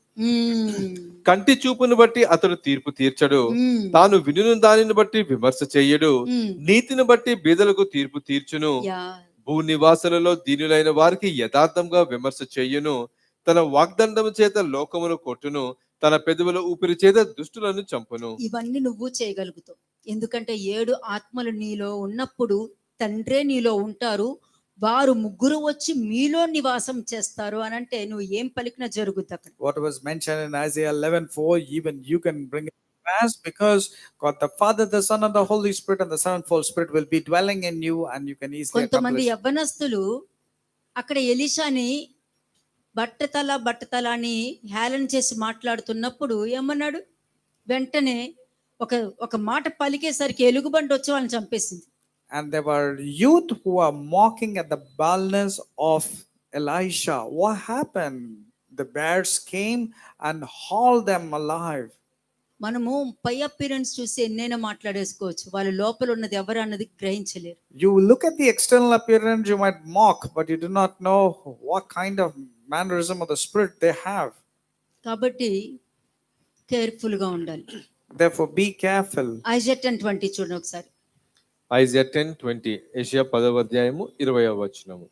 ఆ దినము ఇశ్రాయేలు శేషమును యాకోబు కుటుంబీకులలో తప్పించుకుని వారును తమ్మును హతము చేసిన వారిని ఇకను ఆశ్రయింపక సత్యమును బట్టి ఇశ్రాయేలు పరిశుద్ధ దేవుడైన యెహోవాను నిజముగా ఆశ్రయించెదరు. నిజముగా ఆ పదం ఎందుకు రావాలి? నిజముగా అంటే నిజమైన పశ్చాత్తాపం, నిజంగానే తిరిగి రావడం, నిజము మాట్లాడడం. నిజంగా అబద్ధం చెప్పాల్సిన పని ఎందుకు? What is it necessary to tell నీ lies? శరీరం అబద్ధం చెప్పమంటది, నీ ఆత్మ నిజం మాట్లాడు. కొట్టించుకోక నిజమే మాట్లాడు. Your body will tell you to speak lies, but never believe what your flesh is saying. Even if you have to be beaten or spanked, or if they're shouting at you, speak the truth, abide in the truth, don't hide the lies. అప్పుడు నీ life ఎలా ఉంటుందో చెప్పనా? You know how your life will next be. Verse చదవండి. Verse 21. Amen. శేషము తిరుగును, యాకోబు శేషము బలవంతులకు దేవుని వైపు తిరుగును. నీ జనులైన ఇశ్రాయేలు సముద్రపు ఇసుక వలె ఉండినను దానిలో శేషమే తిరుగును. సమూల నాశనము నిర్ణయింపబడెను, నీతి ప్రవాహము వలె వచ్చును. ఎలయనగా తాను నిర్ణయించిన సమూల నాశనము ప్రభువును సైన్యములకు అధిపతునకు యెహోవా సర్వలోకమును కలుగజేయును. సర్వలోకము కాబట్టి ఎవరి గురించి ఎవరు ఏది చేసుకున్నా మీరు గ్రహించాలి. ప్రతిదీ ఏది కరెక్ట్, ఏది ఏ ఆత్మ ఏంటి అన్నది నువ్వు గ్రహించి ఈ 7 ఆత్మలు నీలో ఉంటే అలా చూసిన వెంటనే నువ్వు గ్రహించగలుగుతావు. When you have the sevenfold Spirit of the Lord inside you, you can easily discern. You'll know what kind of people are you talking to. Psalms 85 verse 10 ఒకసారి చూద్దాం. Psalms 85 verse 10. కీర్తనలు 85వ అధ్యాయము 10వ వచనము. కృపా సత్యములు కలుసుకొననివి, నీతి సమాధానములు ఒకదానినొకటి ముద్దు పెట్టుకొననివి. తండ్రి కుమార పరిశుద్ధాత్మ ఇలా ఉంటే నీ జీవితం అలాగే ఉంటది. దేవుడు ముద్దు పెట్టుకున్నట్టే ఉంటది. God the Father, the Son, and the Holy Spirit. It's like righteousness and the peace kissing each other. That means so much is that they're అంటే like. కృప ఉంటది, సత్యము ఉంటది, సమాధానము. కృప ఉంటది, సత్యం ఉంటది, సమాధానం ఉంటది. There will be mercy, there will be truth, and there will be peace. నువ్వు సత్యం మాట్లాడావు అనుకో ఎలా ఉంటుంది తెలుసా? తలెత్తుకుని ఉంటావు, అంత ధైర్యం వస్తుంది. When you speak the truth, even if they blame you, hit you, but you can still lift your head boldly and walk. అది ఉన్నప్పుడు దేవుని యొక్క కృప నీ మీదకి వచ్చి ఉంటది. And then when you speak the truth, the grace of God will come and abide in you. సత్యము మాట్లాడడానికి సపోర్ట్ చేసేదే grace. And it is grace which will come to support your truth, and it will help you. కదా, ఆ కృప నీకు సహాయం చేసేటప్పుడు ఆ సహాయాన్ని నువ్వు రిసీవ్ చేసుకున్నప్పుడు నీకు సమాధానం ఉంటుంది, ఎంత హ్యాపీగా ఉంటుంది. And when the grace is coming to your rescue because you spoke the truth, no matter what are the complications, then peace will be there in your life. అలాగే ఒకసారి 13th verse కూడా చూడండి. 13వ వచనం. నీతి ఆయనకు ముందు నడుచును, ఆయన అడుగుజాడలలో అది నడుచును. అంతే. అంటే నీ ముందు దేవుడు ఉంటాడు, నీ వెనకాల ప్రభువు ఉంటారు. That means God will be there in front of you, and the Lord will be there as a rear guard నిన్ను, behind నీ you. కుటుంబాన్ని, నీ పిల్లల్ని కూడా ఎవ్వరు ముట్టుకోలేరు. No one can touch నీ you. బిజినెస్ కూడా ముట్టుకోలేరు. Even your business will not be touched. నీ పన్ను చూసుకో. ఎవరైనా ముట్టుకుంటానికి వస్తే అవన్నీ ఆ 7 స్పిరిట్స్ ఆయన వాళ్ళు చూసుకుంటారు. You keep doing your work, and if somebody wants to spoil your show, the Lord will take care, and the 7 spirits will take care of those people. Psalm 67 verse 6. Psalm 67 verse 6. కీర్తనలు 67వ అధ్యాయము 6వ వచనం. అప్పుడు భూమి దాని ఫలమిచ్చును, మా దేవుడు మమ్మును ఆశీర్వదించును. అంతే. మిమ్మల్ని ఆశీర్వదించడానికి దేవుడే నీకు 7 ఆత్మల్నిచ్చి ఆయనే నీ లోపలికి వచ్చి ఆయనకి ఇష్టమైనవన్నీ నీతో జరిగించుకుని అన్ని సమస్తము చేసి నిన్ను ఆశీర్వదించేది మొత్తం ఆయనే. అన్ని ఆయనే ఉన్నాను. ఇంక నువ్వెక్కడున్నావు? కానీ ఇప్పుడు చాలా మంది దేవుడి వాక్యం విని వాళ్ళే ఉంటారు, వాళ్ళకి ఇష్టమైనది చేస్తారు, వాళ్ళకి నచ్చింది చేస్తారు, వాళ్ళు అనుకున్నది జరిగిస్తారు, వాళ్ళకి ఏం కావాలో అదే తీసుకుంటారు, వాళ్ళు కోరుకుందా ఉంటారు, కానీ దేవుడు ఉండరు. కానీ ఇక్కడ నేను మీకు చూపించింది ఈ రోజు ఏంటి? ఆ చిగురు నుంచి వచ్చిన వాళ్ళు, ఆ శుభ లక్షణము కలిగిన వాళ్ళు అన్నిట్లోనూ దేవుడే ఉండటానికి చూసుకుంటారు. అందుకనే వాళ్ళు ఫలించి ఆశీర్వదించబడతారు. రాబోయే ప్రమాదం ఏదొచ్చినా కూడా మొర్దెకైని రక్షించినట్టు మిమ్మల్ని రక్షించుకుంటూ ఉంటారు. Those who are there like the branch, for sure they'll be appealing, and they will be excellent, and they will be protected, and they will be always moving into the right direction, protected like how God protected Mordecai. But those people who come and just hear the word of God, not abide, not transform themselves according to the word of God, for sure dangerous things is going to come upon them. Situation చూడకండి. Don't see the situations or your ఏంటి problems. ఇలా ఉంది అని చూడకండి. Don't say why is this coming upon ఎలా me. ఉంటుందో చూడండి. See how that's going to be turning around to be అప్పుడు favorable. 7 స్పిరిట్స్ ఎట్లాగా నీ జీవితంలో ఈ రాబోయే సంవత్సరం అంతా ఈ 7 ఆత్మలు మీ జీవితాల్లో పని చేయాలి. Amen. Thank you, Lord. షలోమ్ ఆలెకే.